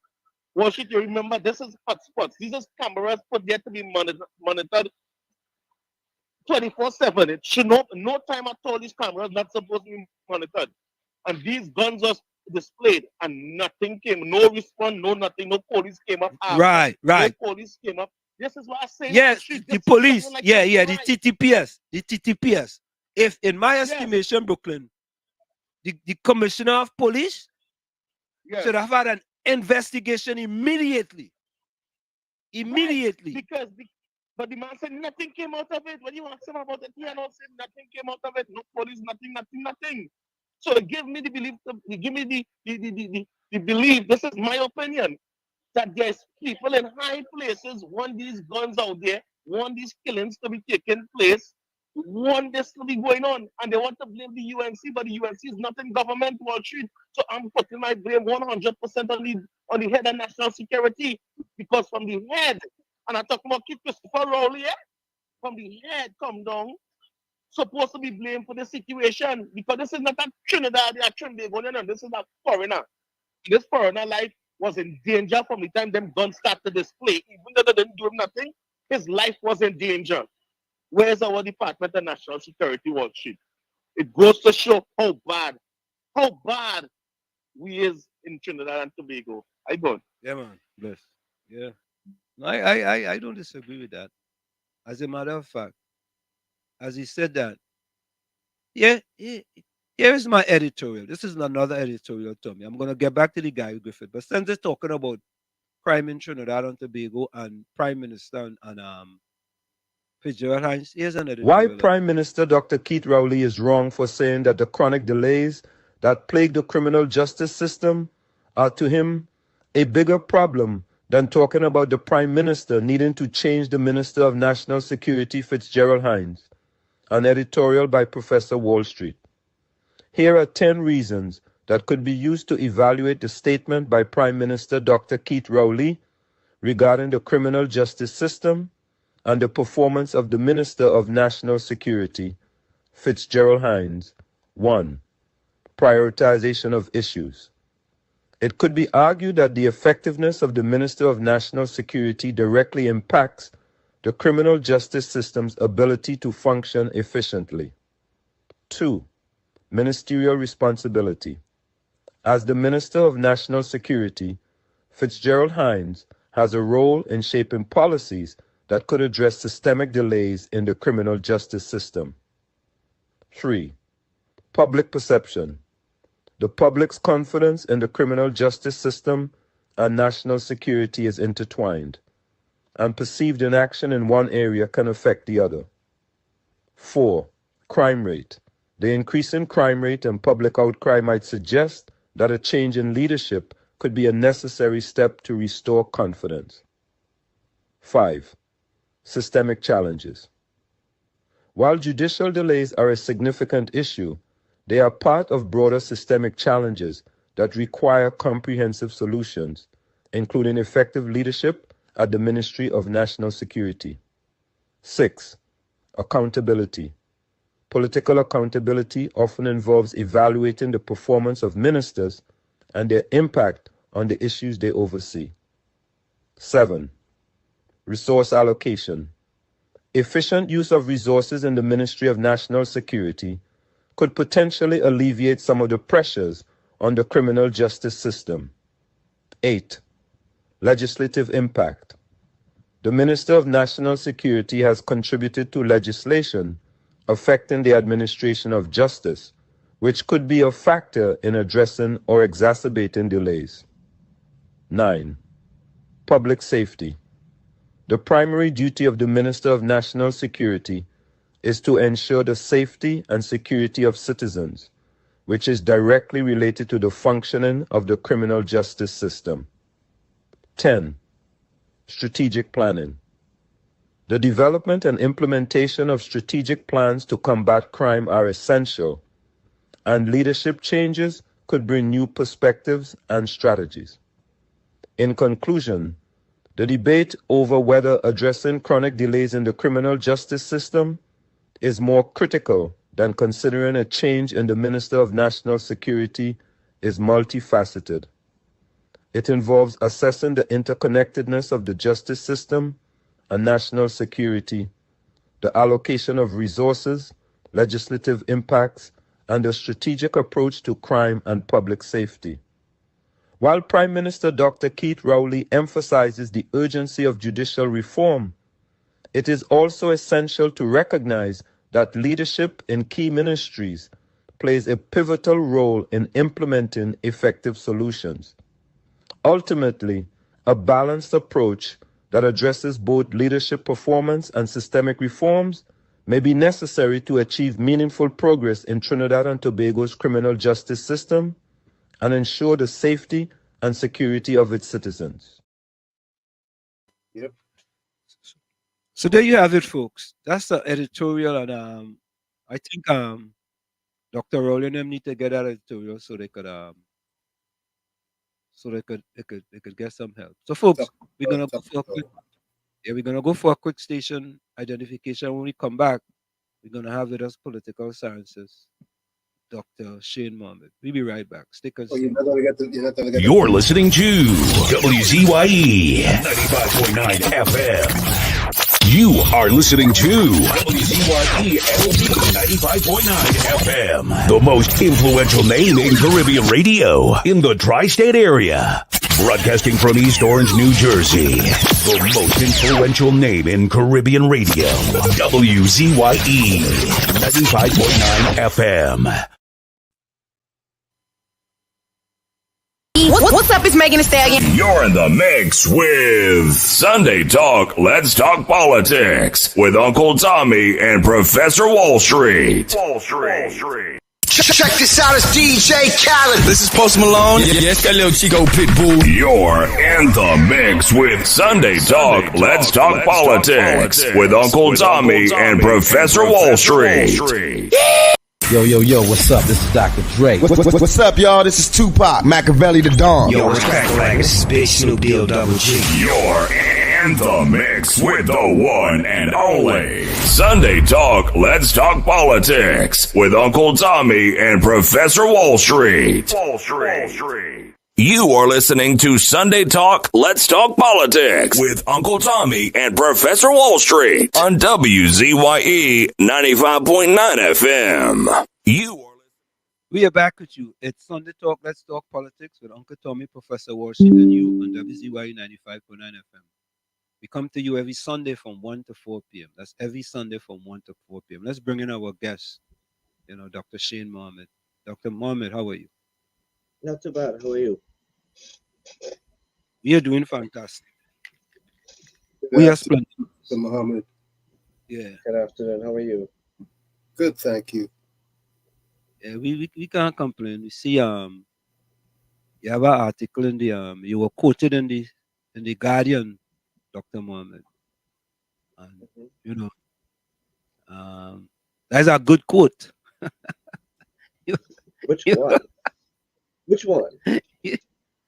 No, the one we got in the election. Which one of the quotes? The one that says "Beat out her own game"? No, the one where we was talking about Mrs. Kamala Prasad Besessa. Yeah, and I said in that if they want to win, they have to learn to beat her at her own game. Yeah, and there was one other quote there. Yeah, but yeah, but Dr. Mohammed, Good afternoon, everybody. Good afternoon, Caribbean. When we look at it, no, listen to this, right? We just had the big YouTuber called Christmas List here, and we was talking about what's going on in Trinidad and Tobago, right? And he goes into the belly of the beast in Trinidad and Tobago, as we say, right? And he said that he was, I think, in Belmont, and in Belmont they had a guy walking up and down with a gun, a big gun. I don't even know what type of gun it was. And Chris says there's cameras all over the place. And people in the chat saying, are those cameras working or they're not working? Well, if this guy's walking up and down with a gun and they have cameras, CCTV cameras, shouldn't that guy be arrested already? Yes. So how come nothing happened? I tell you this, huh? I have been asked This is the second time I'm being asked about the police service and the leadership of the service more so, and the management of the service. And in the last time I commented about it, I said there's a lot of unmotivated members of the police force who are doing their job for love of country. They're doing their job with the limited resources they have. They're doing the job under stressful conditions. And last week, I participated in a mental health conversation that was moderated by Ms. Asha Javid. And one of the questions that she would have asked was about the mental health of our police officers. And the only thing I can say is that we continuously put persons who lack vision and creative thinking in leadership positions. And we expect somehow to get different results. And this is becoming... Let me just stop here. Are you talking about the Commissioner of Police? I am. Okay. All right. And I think it is important that during the next... I can't even say during the next year, because during the next year it will be too late. As soon as possible, she needs to reassess her management and her leadership qualities and skills if she's to make this place a much better place, and motivate the force in a manner that engenders good working relations and employee welfare relations. Because not just at the Commissioner of Police level, at the leadership level of the country, business sector, private sector, public sector, political aspect, this country needs a catharsis of good leaders. And what we continue to settle for, because there's nothing that has stood out to be magnanimous. There's nothing that has stood out to be charismatic. There's nothing that has stood out to be all-embracing thus far. Because we are in such a rut when it comes to leadership. And we're not only saturated, but we you know, when you simmer a pot, we've simmered in mediocrity to the point where anything that looks good or appears good, we will take that. Because, and when we've reached that point, that's a dangerous place and a dangerous mindset to be in, because then you might just be taking cat in bag. You just might be taking something that you think is good, and you think that the grass is green. And don't get me wrong, I'm not saying that what exists is good. What exists is not good. But I still believe that the people who want to lead this country as alternatives simply want to lead this country for the purpose of attaining power.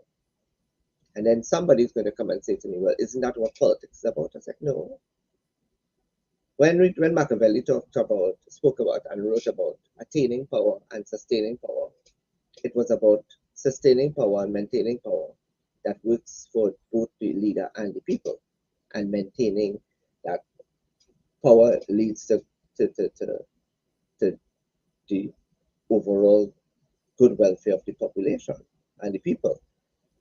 But I am looking on, and there are even persons who are coming on board, and they are using the populist theory as their modus operandi to moving into, quote unquote, getting into power. but they are also doing it very ignorant of the fact that there's a politics in Tobago that has to be considered in the overall outlook for Trinidad and Tobago. And not every new political party that comes into play has the ability to enter, or the right to enter into the political sphere of Tobago, because Tobago has over the years created a separate political culture for itself, which complements in most instances and assists the Trinidadian politicians. So that the whole overall outlook for Trinidad and Tobago has to be one that is holistic, and it must be able to speak to policy. There are political leaders that are walking around Trinidad and Tobago, and I'm not going to call on name because I'm not going to get into a public dispute or spat with any one of them. But there are political leaders that are walking around in Trinidad and Tobago who are canvassing on different machinations, I would say, and real shenanigans. But to tell them to talk about a policy about anything that touch and concerns the welfare of the people of Trinidad and Tobago, you ain't hearing that. Whether it be crime, whether it be transnational organized crime, whether it be redirecting and re-engineering the economy, whether it speaks to increasing purchasing power to the population, whether it speaks to proper constitutional reform, whether it speaks to policies on education, on health, on social upliftment, whether it talks to how you're going to create jobs, nothing is coming out of these persons' mouth when it speaks to these core issues. And that's a very dangerous road to go. You know, it's interesting, right? And in today's Express, there's a headline: Earlier, proper parenting, not proper parenting, not TTPS can fix TNT. I'm gonna make sure I get that right. Hold on, let me get that right.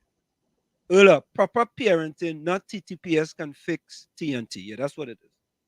So she's saying that proper parenting, not TTPS, can fix TNT. I mean, she's the commissioner of police, and I think they may have misquoted her.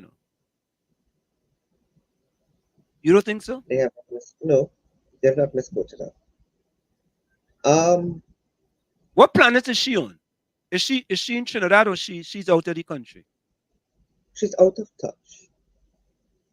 She's completely out of touch. And the thing about it is, sometimes you have, so okay, let me give you an example, right? When, and this is the best way I can describe it for you. When the young people, the college students, the university students, were protesting in the United States and across the world, Yeah. and they interviewed the media, President Biden made a statement about it. And his statement was really about, don't be disruptive. Go ahead and protest. And don't be disruptive. And that disruptive that he meant was that you can don't disrupt class, don't disrupt the flow of students throughout the university, the movement of professors and staff. But more so, don't destroy anything that is on the properties of the university. But go ahead and protest. And then another question was whether they should have called in the National Guard. And his answer was no. There is a cross-section of our society,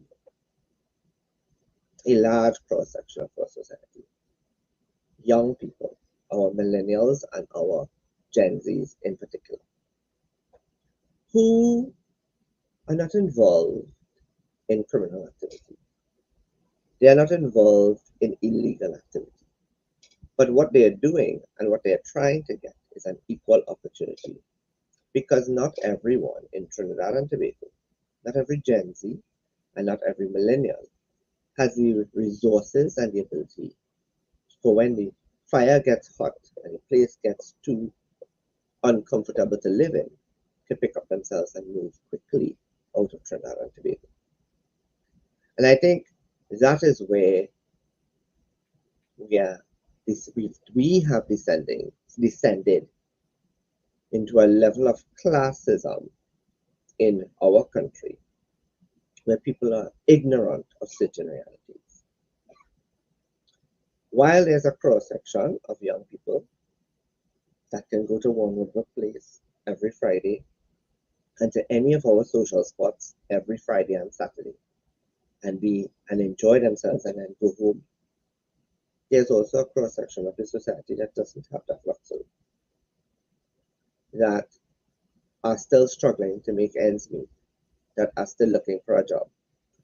Just until I know at least there was an application, a vacancy put out, a notice put out for people to apply to the Teaching Service Commission in February to be incorporated into the teaching service. And a simple thing like that. We are in the last week of May, and people are still waiting to hear or even get a letter of acceptance, acknowledgement of receipt of their application. So when these systems are failing people, right? And that is where we are. The system is failing people.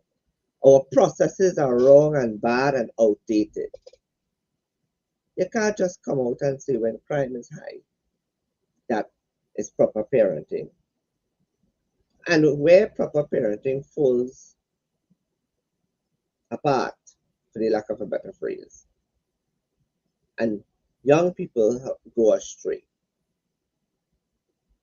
you really think that their mother and father could pull them back out of that life? Then they've lost. The horse has bolted, and the trainer and the person who's rearing the animal cannot control it anymore. And that is where the police comes in, the police service comes in, because it is not the motto of the police service is to protect and serve. So on one hand, you are to protect the citizens, and on the other hand, you are also to serve the citizenry. And serving the citizenry may very well be one part of it is policy, and the other part of it is action. But make a suggestion. Say to the Minister of National Security and whoever, when you sit in the National Security Council, say to the government, say, listen, maybe instead of building our next academy for cricket, even though it is private sector invested, let us look at building a new correctional facility where we could combine forces with the prison service, and we can get training from the United States and England and Australia, wherever you want to get a good training from, to assist in a correctional program that will help police in policing and in serving, but also to steer people now back out of a way of crime, back into some level of normalcy. Why are we not hearing about them kind of thing? Well, you know, as you say that, right? There was an article in the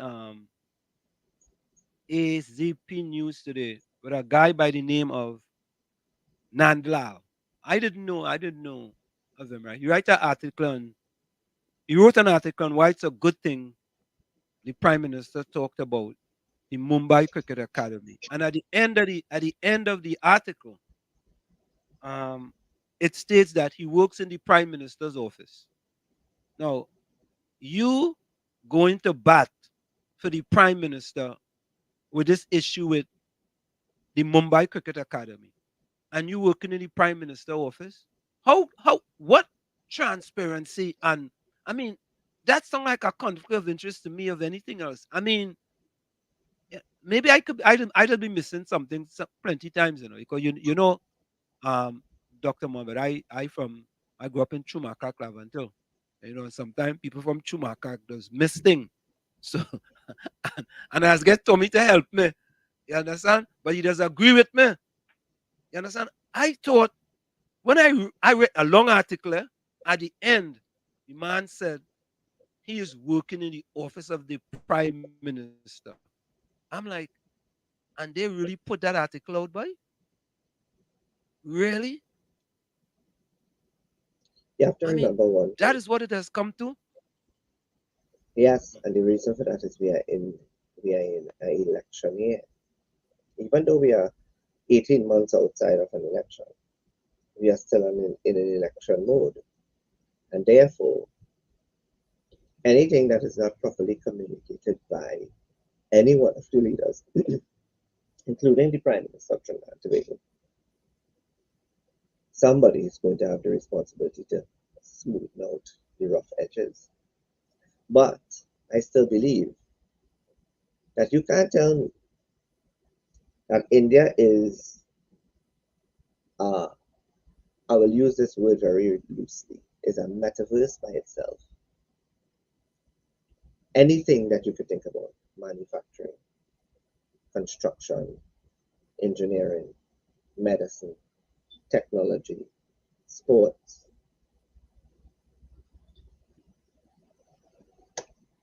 industry, comes out of India. India is a world leader in medicine and pharmaceuticals. India is a world leader in technology and technological advancement and frameworks. Let's just go with those two.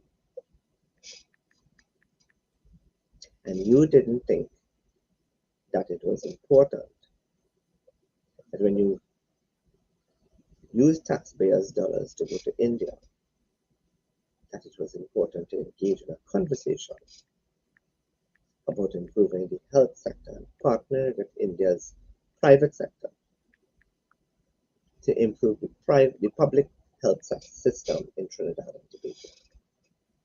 That you didn't think it was important to speak to persons to come and develop the manufacturing industry or the ICT framework in Trinidad and Tobago, so that there would be more opportunities for jobs in Trinidad and Tobago for young people.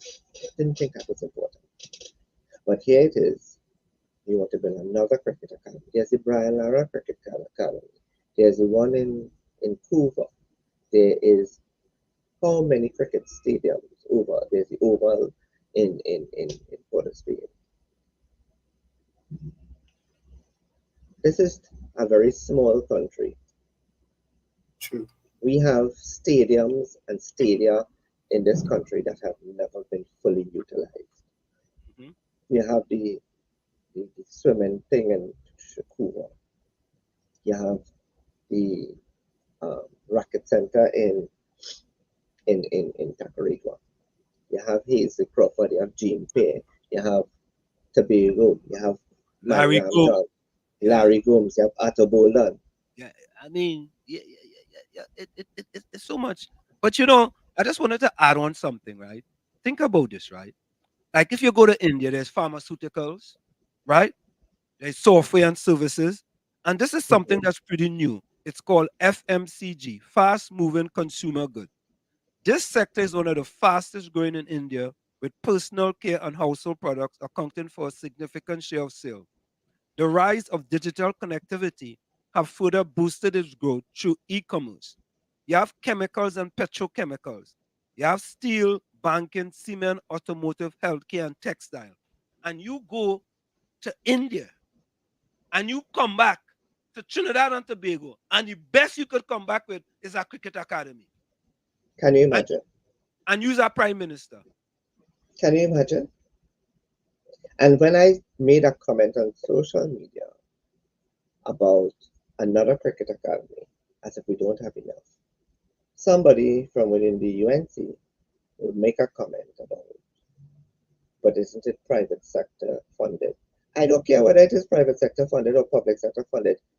The fact of the matter is, it is not necessary in Trinidad and Tobago because you could have simply used their resources to boost the same Brian Lara Cricket Academy or the Oval to train and to boost to train persons to be cricketers or whatever it is you plan to bring to Trinidad and Tobago, and you will tell me, right? Tell me something. That's all our young people. You really, really believe that? That's all our young people want to do in this life.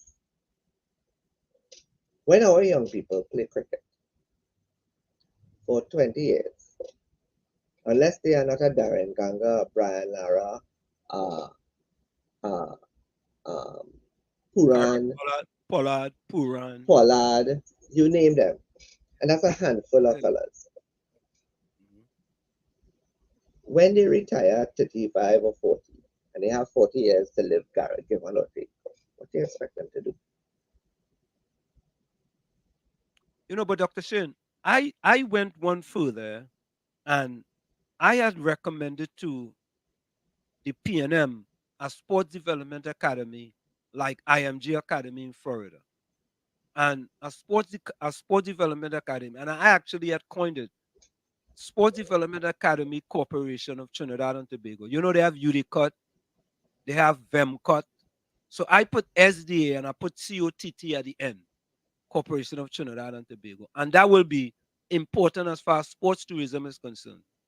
Right? And the reason why I get that because I send my son to a 2-week camp in IMG Academy, and kids from all over the world they send their kids to IMG Academy, which when first started, it was just the voluntary academy for tennis.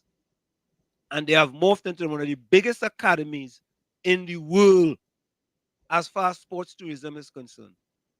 To me, putting another cricket stadium, it didn't make sense. And that is why that article today in the AZP News was an answer to the editorial that I put out with respect to that new cricket academy being a waste of precious resources, waste of time, it's redundant. I mean, and that's the type of people we have leading us. If you ask me, I think the trip to India was nothing but a big farce. It was nothing of any significance. Because, and to answer Caribbean solely as the Rapid Center is very operational. And I agree with you with using George Mohan to train people at the aquatic center to train young people to swim. But I know Roberts has also trained people to swim. And I'm not saying that I'm not saying that with any level of sarcasm. Anil has trained people very well. Yeah, That's good. You're very good. That's his forte, right? But the thing is, we are so divided along, and every time I speak, I've spoken to professionals. I had a very long conversation with a very distinguished professional in the academic sector, in the academic world in Trinidad and Tobago on Friday. And our conversation was very much aligned to, she's like, Dr. Mohammed, I said, let me tell you something. Yeah? We are on a path to destroy ourselves. And when we, a small country like Trinidad and Tobago, wants to dictate how people live their lives. And, she said, I can't understand, you're a highly qualified individual. I said, but tell you something. And let me put this in the public domain as I have the opportunity now. There's this misconstrued belief that when young people, like myself, pursue higher academic training and qualifications, somehow it is for upward movement. In Trinidad and Tobago, a master's degree or two is enough to get you to where you want to be. But when persons climb the ladder to become PhD holders, in some sectors and in some faculties, it is very much a welcomed notion that young people are getting in their hands involved in academia. And then in others, they hold you back. And when you are held back from fulfilling a personal dream, and that is what people don't understand. And I'll tell Wall Street and Uncle Tommy, I'll tell both of you all that. When the media speaks to me and they call me Mr. Mohammed, I don't complain, you know. I don't care whether you call me Shane Mohammed, Mr. Mohammed, Dr. Mohammed. I don't care, you know. Because when I decided to go after higher education, it was for my own personal development. It was nothing for it was for nothing else. It was not even for increased salary, because at a master's level I can very much earn as much as I need. Right? But then you have persons like Kirk Mago and others who decided last year they didn't like my commentary in the local government election. So they went out there and they talked about my qualifications is from a degree mill and not from a read. Let me tell you something. Anybody who understands the development of academia in the 21st century will understand, and they understand a good pedagogical approach to teaching and learning, and they take any university in, especially the British universities. How else do you think in the post-pandemic period and during COVID, if universities, Wall Street, did not go online, how were people going to finish? How were people going to complete their studies? If universities don't move with the time and become distance learning facilities, how are they going to grow their student population beyond the corridors of their geographic location? And I'm saying this to say that there's this notion that when young people strive for further education, they have to be paid accordingly. They don't necessarily need to be. They will accept whether what the salary range is, but they want a chance to sit at the table and be employable. But in Trinidad and Tobago, every single sector is quickly getting polarized by the People's National Movement. And they are on a high drive to polarize it because of a 2025 general election. And they are regurgitating and recycling people to stockpile, to ensure that they stockpile their resources, to ensure that only a certain group of people get opportunity. That is not the Trinidad and Tobago that I am accustomed to. That is not the Trinidad and Tobago that Basti Pandey envisioned. That is not even the Trinidad and Tobago that Patrick Manning or Kamala Prasad-Bissessar envisioned. When Basti Pandey stood up and he said equal opportunity for all, what do you think he meant?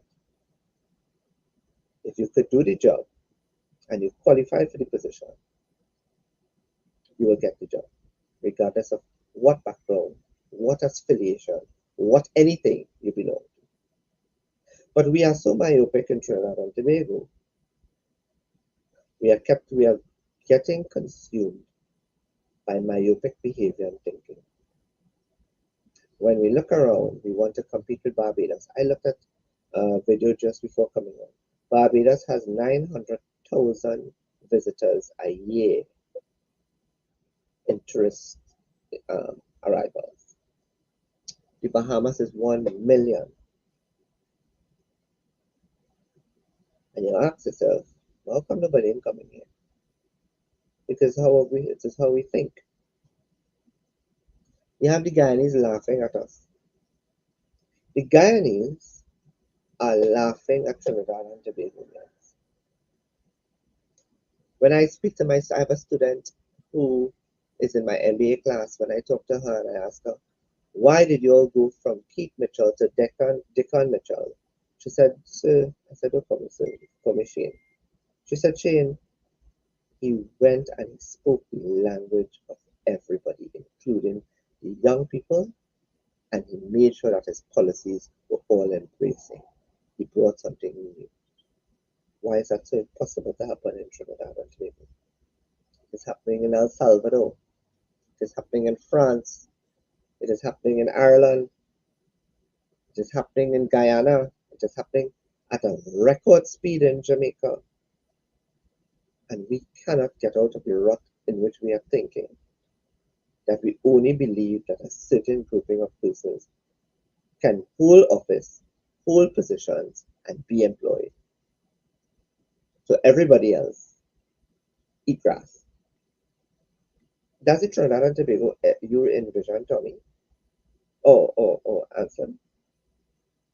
Or anybody listening to us? No way. Nah. No way. I don't know. It appears to me that it all has to do with the system. It's a system that has been the system has been built that way.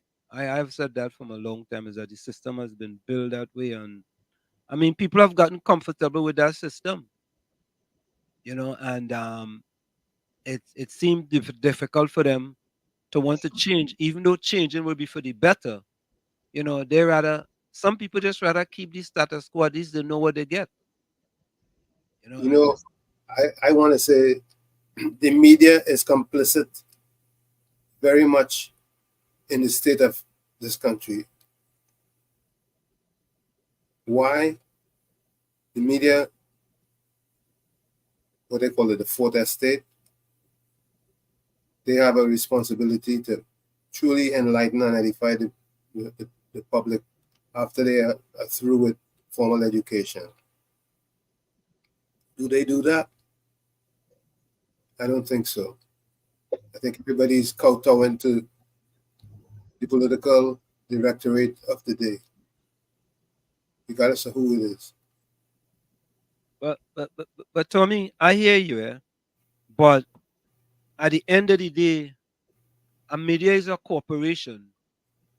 And at the end of the year, at the end of the quarter, at the end of when they do the annual report, it's all about profit. Well, it's all if it's about profit, it should be profit long term, not short term. But with even taking that piece of that taking of that profit aspect, the media is very. There are certain media houses in Trinidad and Tobago that are very biased. I wouldn't say no. And there are certain media houses that are controlled by certain elements. And nobody likes it. Everybody in this country likes authority, but they don't realize that with authority comes responsibility. And there are very few good men that exist in the media domain.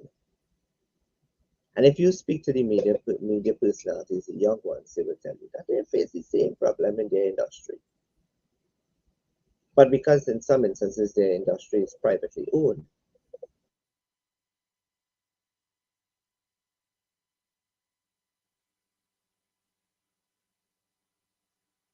okay. I think that's the internet. Frozen. I think it's frozen with the internet. But Tommy, I want to think that they have to work under some serious, harsh conditions, right? So I think while the media has their responsibility and their role, I don't like to throw the glass at them, because one has to understand the constraints that they work under as well.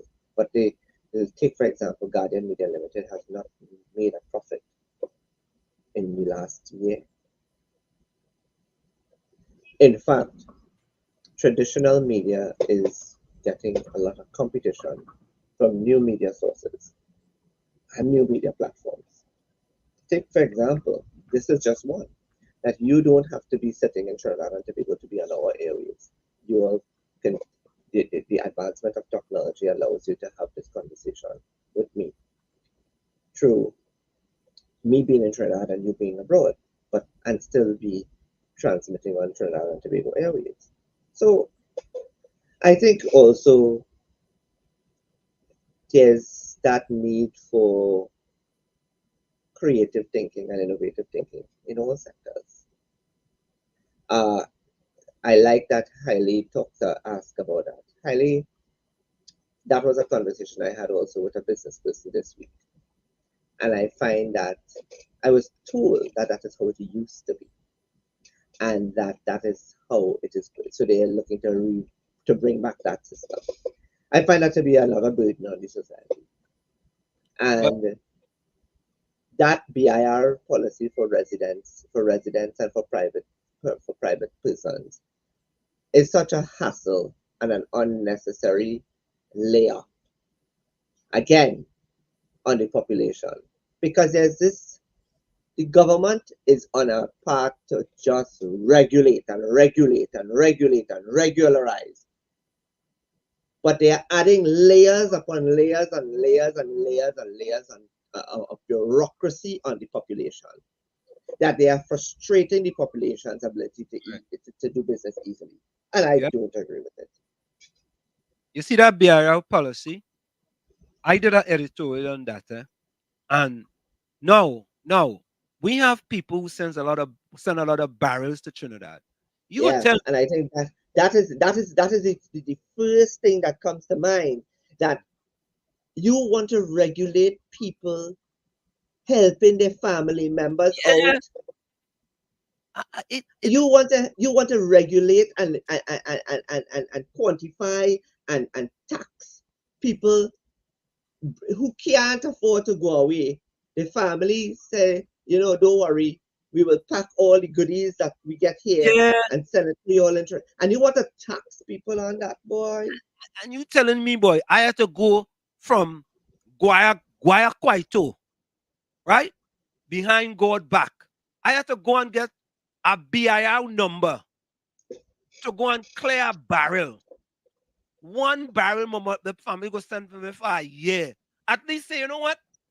All you get, if you send 5 barrels for the year, you don't have to have a BIR number. Anything 5 and over, you get after BIR. I mean, but Tommy, I cannot cannot think about any family that is get 5 barrel a year. But that's exactly the point I'm trying to say. You're trying to show you have some sort of compassion. You are trying to show that you understand that, we know nobody getting 5 barrel, but if you get 5 barrel, if you have a little business, a barrel business, and you get 5, you have to get a BIR. But other than that, you don't need no BIR. No, but the worst part of the equation is that while you're picking on the small fries, you have Movie Town owing how many millions in taxes? You have 93 million. And Chinese Laundry owning 30-something million. 34 million. Now, tell me, how fair is that? What kind of system is this? Oh, you mean keep placing a burden? You keep placing a burden on the population that already has no purchasing power. But Dr. Shane, the Prime Minister stated he have no problem making the rich richer so they could create opportunities for the poor. What opportunity? What level? I don't understand. I'm just repeating what he said. How does making the rich richer give? So you're trying to tell me then he's a prime minister of hand-me-downs? Sugar down theory. Thatcher. That's what Reagan. Yeah. Ronald Reagan. Yeah. Trickle down. That you go and listen to this, Listen to this, The Prime Minister shows over and over. Now all of a sudden, Answer McCall is going to be in Ghana doing Caribbean. You understand? So, and that is through him.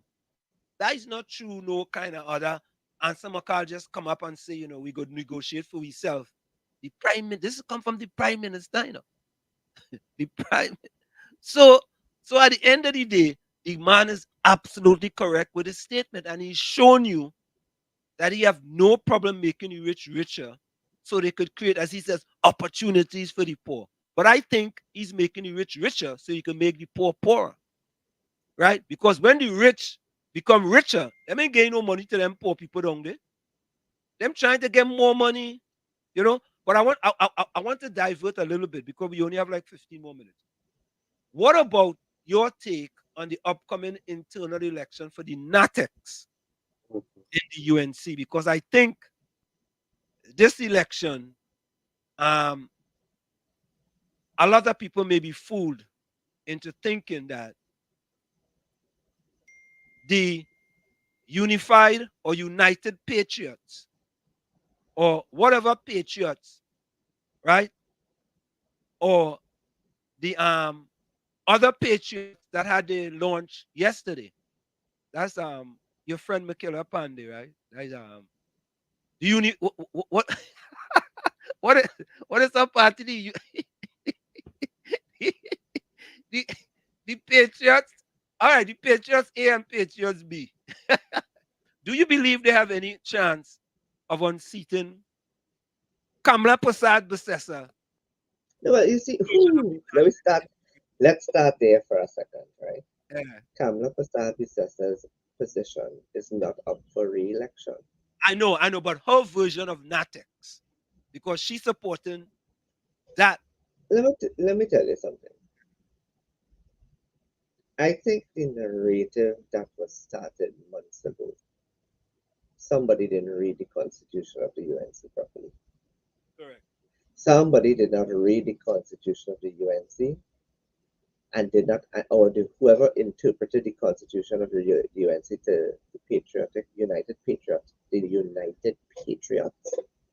And then they said the United Patriotic Front, but the United Patriots, right? That started this whole conversation about a national executive election. Went on about they beat the iron while it was cold about the leadership of Kamala Prasad Bissessa. And Kamala Prasad Bissessa cannot take the UNC into victory and across the threshold of 20 seats, 21 seats in 2025. That was their premise. That was sung. A lot of persons had a whole lot to say about the inability of Prasad Bissessa to lead the UNC into a general election anyway. But they didn't realize that it was not an argument to take to the people. The election is due for everybody under the political leader by virtue of the UNC constitution. And here it is now that after your and at no point in time did Prasad Bissessa ever say that she was not calling no election. Correct. But don't know, and I said this to the media, and I'll say it here again. In politics, you cannot go on hearsay because hearsay adds to mischief. And if somebody tell you from the Prasad Bissessa camp that she ain't calling no internal election, that could have very well been a trap that was set. You fall. She ain't calling no election. Well, you inside, you have to know. So what you say is gospel. Let me pick up the phone. She ain't calling no election, and so just tell me that, and them inside. And then the next person, they call again, we need to meet. She ain't calling no election. Because so tell me so, and them inside. And you take the bait, and you run with it. But read the Constitution. Prasad Bissessa was not up for re-election, and she have the sole discretion to choose whether she's up for re-election or not. That's one. Okay. I had to tell somebody in the public space in the political space yesterday. Stay out of UNC business and stop commenting because there's no touch and concern you. But you don't think that when she said in the correspondence, and she the very same thing you talk about, the United Patriots and the Patriotic Front, and she questioned whether there's a correlation. You don't think that somebody already tell her that there is? Yeah. She getting You that think information. you think Kamala Prasad-Bissessar is going to say something and not know what she's talking about? And that is why in my response to when Akash Samru asked me about it, right? When Akash Samru asked me about Kamala's response to Rushton Barry, I call it debating on power on paper, right? Do I believe that Ms. Pandey will give PNM her votes after what she has said in the past? No. Ms. Pandey is on a mission to. I want to see, to be honest with you, I have a conspiracy theory that I'm not going to say yet. And it is just me observing and observing Listen, a trend. I could try and quantify the conspiracy theory for you and see if I'm Go right. ahead. I believe that eventually the Patriotic Front will join with the UNC. That ship Right? has sailed. That ship has sunk big time. All right. Okay. Michaela Pandey. That is it. Let's start. Kamala Prasad-Bissessar is not coming within 10 feet of Michaela Pandey in an election, in a unification, in anything. Because the first thing Michaela Pandey is going to say to Prasad-Bissessar is, move aside, I want to be leader. And I'll also say this, two Borat can't live in the same home. So, well, Kamala is the political leader.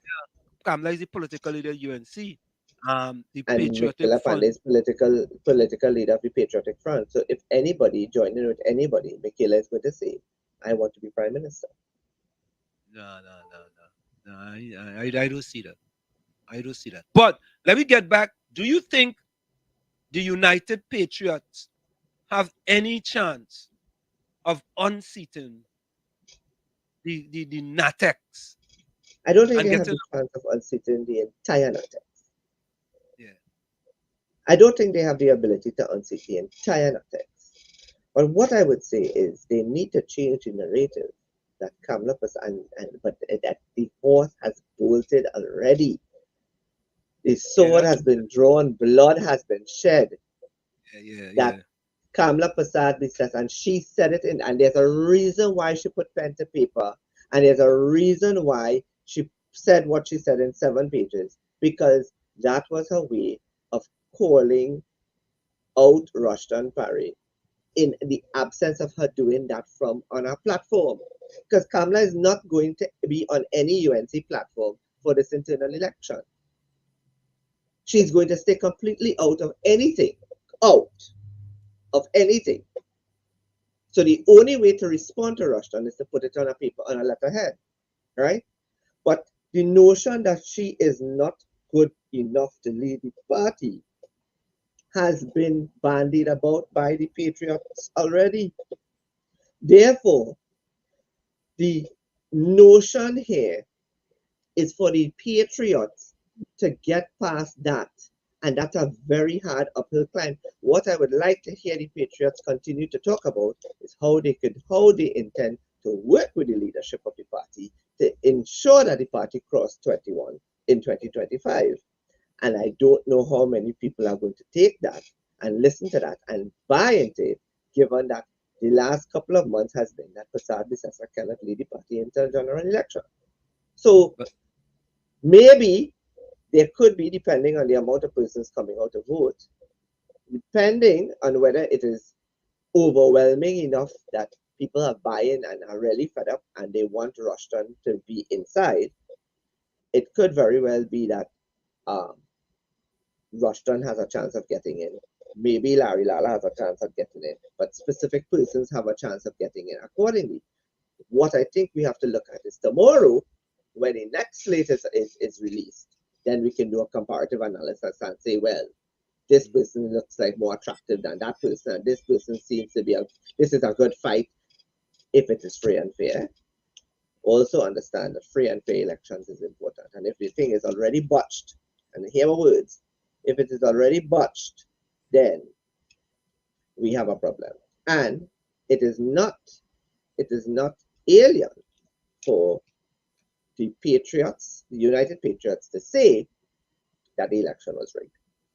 But they have to understand, as Fuad would have said it, as Vassan said it, they're going in at a disadvantage. And I have said on the end of that article in today's Guardian, you have to learn how to beat her at her own game. And I am not repeating what I always say. I will make a statement, but I'm not here to teach politicians how to get past a certain threshold. And I'm not going to be a part of anybody's agenda. Dr. Mohammed, what do you think of what Gary Griffith has to say? And that is the person I told yesterday to stay out of the UNC's business. Because as a political leader of the National Transformation Alliance, I think he needs to stay out and just observe and have no advice to give anybody. That is, he's made a decision to have his own political party. Stay out of the UNC's business. You know, and what I say, and we got like 3 or 4 more minutes. This is what I will say. In this NATEX, whichever one of the United Patriotic Front, United Front wins. United Patriots. It may very well morph into the United Patriotic Front for all you know. United. So we may have the UNC and the UPF. Yeah, the UPF. Right? Anyone that loses, cancel Christmas for them. No, I don't think so. I don't think so. Wait. If they lose, you are saying, Dr. Mohammed, that they still have a chance to be selected as an MP in the next general election? Not in the United National Congress, but maybe in the UPF. Oh, yeah. I'm talking about the UNC. I'm specifically talking. No. And that's what I think. That's what I want to see. Now, and then that, you know what that will do? That will simply prove Kamla Prasad-Bissessar to be smart, a seasoned politician, as I say, and in the know. You see, there are certain things that I have to say I cannot say in the media's domain, and I have to be clinical in what I say, right? And that is why I use and people didn't understand what I'm saying. She is a seasoned politician using whatever apparatus is available to her to say what she needs to say, but she's saying it for a reason. She's already indicating that she knows that if they lose, right, there may very well be a breakaway in the party. Yeah. And that is why she made that correlation between the Patriotic Front and the United Patriots. Yeah. I don't understand. You see, there are persons who want to comment on politics and comment on the statement, but see the statement beyond just the words, and see the statement from just beyond coming from Kamla Prasad-Bissessar. Understand what she's saying by not saying it. Yeah. I read the thing, and I you know, she's very good. And not only that, but she said that I have always called an UNC internal election when due. Yeah. You know, what you gonna say? The woman, you may not like she, right? Let me do talk for you may not like she, but that's the facts. That is the truth. Yeah. That's facts. And that's what I said. I also said to the media, the notion that she's a weak leader is one thing, but that doesn't mean that as a weak leader that she doesn't lack political strategy and she doesn't lack political, knowledge. She does. Yeah. Regardless of whether you like Rowley or you like Kamla or you don't like them, the fact of the matter is that they are seasoned politicians, and they understand what they can and cannot say, and how they can say something to throw it into somebody's face and say, simply by not saying but still saying, I know all about you know. Dr. Mohammed, hold on. We got to go for a quick break and we'll be right back. Folks, it's Sunday Talk. Let's talk politics with Uncle Tommy and Professor Walsh, and we have with us political scientist Dr. Shane Moore. We're going to go for a short break and we come back, we wrap up. You're listening to WZYE 95.9 FM. You are listening to WZYE 95.9 FM, the most influential name in Caribbean radio in the tri-state area. Broadcasting from East Orange, New Jersey, the most influential name in Caribbean radio, WZYE 95.9 FM. We are back with you. Sunday Talk. Let's talk politics with Uncle Tommy, Professor Walsh, Dr. Shane Mohammed, and you on WZYE 95. Judy says Parry needs to form a own political party. I don't think so. I don't think so. Yeah, I just think that I think they go try to go from in the back and go to the front. I think that's a very real possibility. Yeah. At this stage, you have to take it like last night I was conceptualizing this thought, and I'm like, the UNC, when Volney shifted to the ILP while the partnership was in power, Kamla and company was in charge of the parliament. They were leading the parliament, and therefore she could have utilized the Crossing of the Floor Act and got the by a vote of the parliament, and gotten, because they had the majority as well, a huge majority, gotten the speaker who was on their side to do something about it and throw Volney out, right?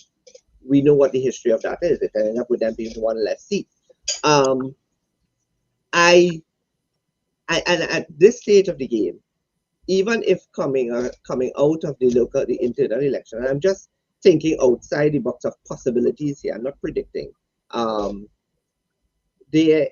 If they decide to switch allegiances and move away from the UNC and go to the front, there's no Kamla cannot utilize her majority. There's no majority for her to utilize to use the Crossing of the Floor Act, and the government is not going to support that. So yes, I also saw that Mr. Amara is contesting deputy political leader, and I think that Mr. Amara has. What are you doing? He's contesting one of the positions of deputy political leader as an independent. Which state? United back. No, independent. He's independent. Oh, he's an independent. Oh, I thought they had another state called United back. No, he's an independent. So he's running. He's contesting. I thought there was a state called the back to front state, and Amar was leading that state. I'll tell you this. Mr. Amara has been in the parliament before, and he has served the country at the parliamentary level in the past. And I do think that the UNC has not done well with regard to its stalwarts. They've really and truly, unlike the PNM, the UNC has thrown their stalwarts out the window. And that Kamla Persad-Bissessar has done that because, again, there's no institutionalizing of the party. There's just a regurgitation, and it's like a if you don't like what I have to say, I throw you out, I throw you out, I throw you out, I throw you out. That also is not going to look. It's not favorable in the UNC's for the UNC's outlook. And I think the country is hungry for change, but they're not hungry enough. I'll say that. Yeah, but I think at the end of the day, with this infighting in the UNC, I think at the end of the day, Kamla Persad-Bissessar is going to come out victorious. And because again, there's no confidence. People don't have. I mean, even Basan Barat said it, and Fuad said it as well. And they don't. There's no confidence in the electoral process. Yeah. A simple thing like telling people what is the voter turnout, how much is the membership, and what is the voter turnout, and be transparent about that. You know, one thing I will say is Dr. Rowley and the PNM never hid how many people voted in the internal election. At one point in time, they had 3,600 people vote, and they put that 3,600 people vote. And if 3,600 people voted, then so be it. And and the same thing applies. You really think people care in this country how much people go and vote in the UNC internal election? No. If 5,000 people vote or 2,000 people vote and Kamala win by 8 and Kamala's or Rudal, whatever slate is the incumbent, right? The one that have Rudal and Jolene in it, whatever slate that is tomorrow, the stars. If they win, if 2,000 people vote and they win by 1,200 votes, with 1,200 votes, then they win with 1,200 votes. You think 50,000 people are going to vote in the TPP internal election next month? No. Hey, If 500 people vote, having an internal election next month? yes. Oh, may I hear about that? We are in the season of internals. Okay. The people just didn't come up with slate and thing yet. No, but you realize what happened last week with regard to Yeah, I Terrence know. Bailey? Yeah, I know. Right. I mean, listen, that's our next split right there already. Yes. That's a split right there, boy. Yes. So everybody is only about myself and the grandeurs of office and the powers of the corridor that they enjoy. People, you know, I think it is important that we have to change our mentality of thinking. If we don't change the mentality of our thinking, then that's something, you know. And Caribbean, so you're right. They do vote for leaders instead of MPs, but not only that, I'm not saying that Mr. Parry and his team is not worthy of going into the national executive. I think they are very valuable persons on that slate. But However, Dr. Mohammed, I think I don't want to cut you off. I think they're boldly stable before, yeah. they're boldly stable a little too early. Then they squeeze the Yes. toothpaste out of the toothpaste, and when it was out, you can't put it back in. No, but they come with the wrong narrative too. That the lady is good, but she was never up for re-election. So now that you say that and you bolt out and you say, oh, she is good, right? Now you come to say, my political leader, and bow to her with your hands clasped. My political leader. all kind of talk, and oh God, all kind of talk. I mean, but you know what? We had a chance if we could get you back one day this week. We want to specifically talk about Tobago. We want to talk. I am available on Tuesday. You all having Thursday. I mean, Thursday. All right, Thursday. Tuesday and Friday are holidays here, but I don't know if you Thursday. have the show. Then I am available. No. Make it Thursday. We want to talk about Tobago specifically, right? We go talk about Yeah, Tobago. we can talk about Tobago. Right. So, any closing words? With regard to Caribbean Soul with the by-election, there's going to be. I predict there's going to be a low voter turnout, and I think anything can happen in a low voter turnout. Both seats have gone back and forth before, and therefore, with a low voter turnout, it could very well be if the PNM is looking to if the PNM puts its machinery in play, then they could have a chance to sit at the table in both councils.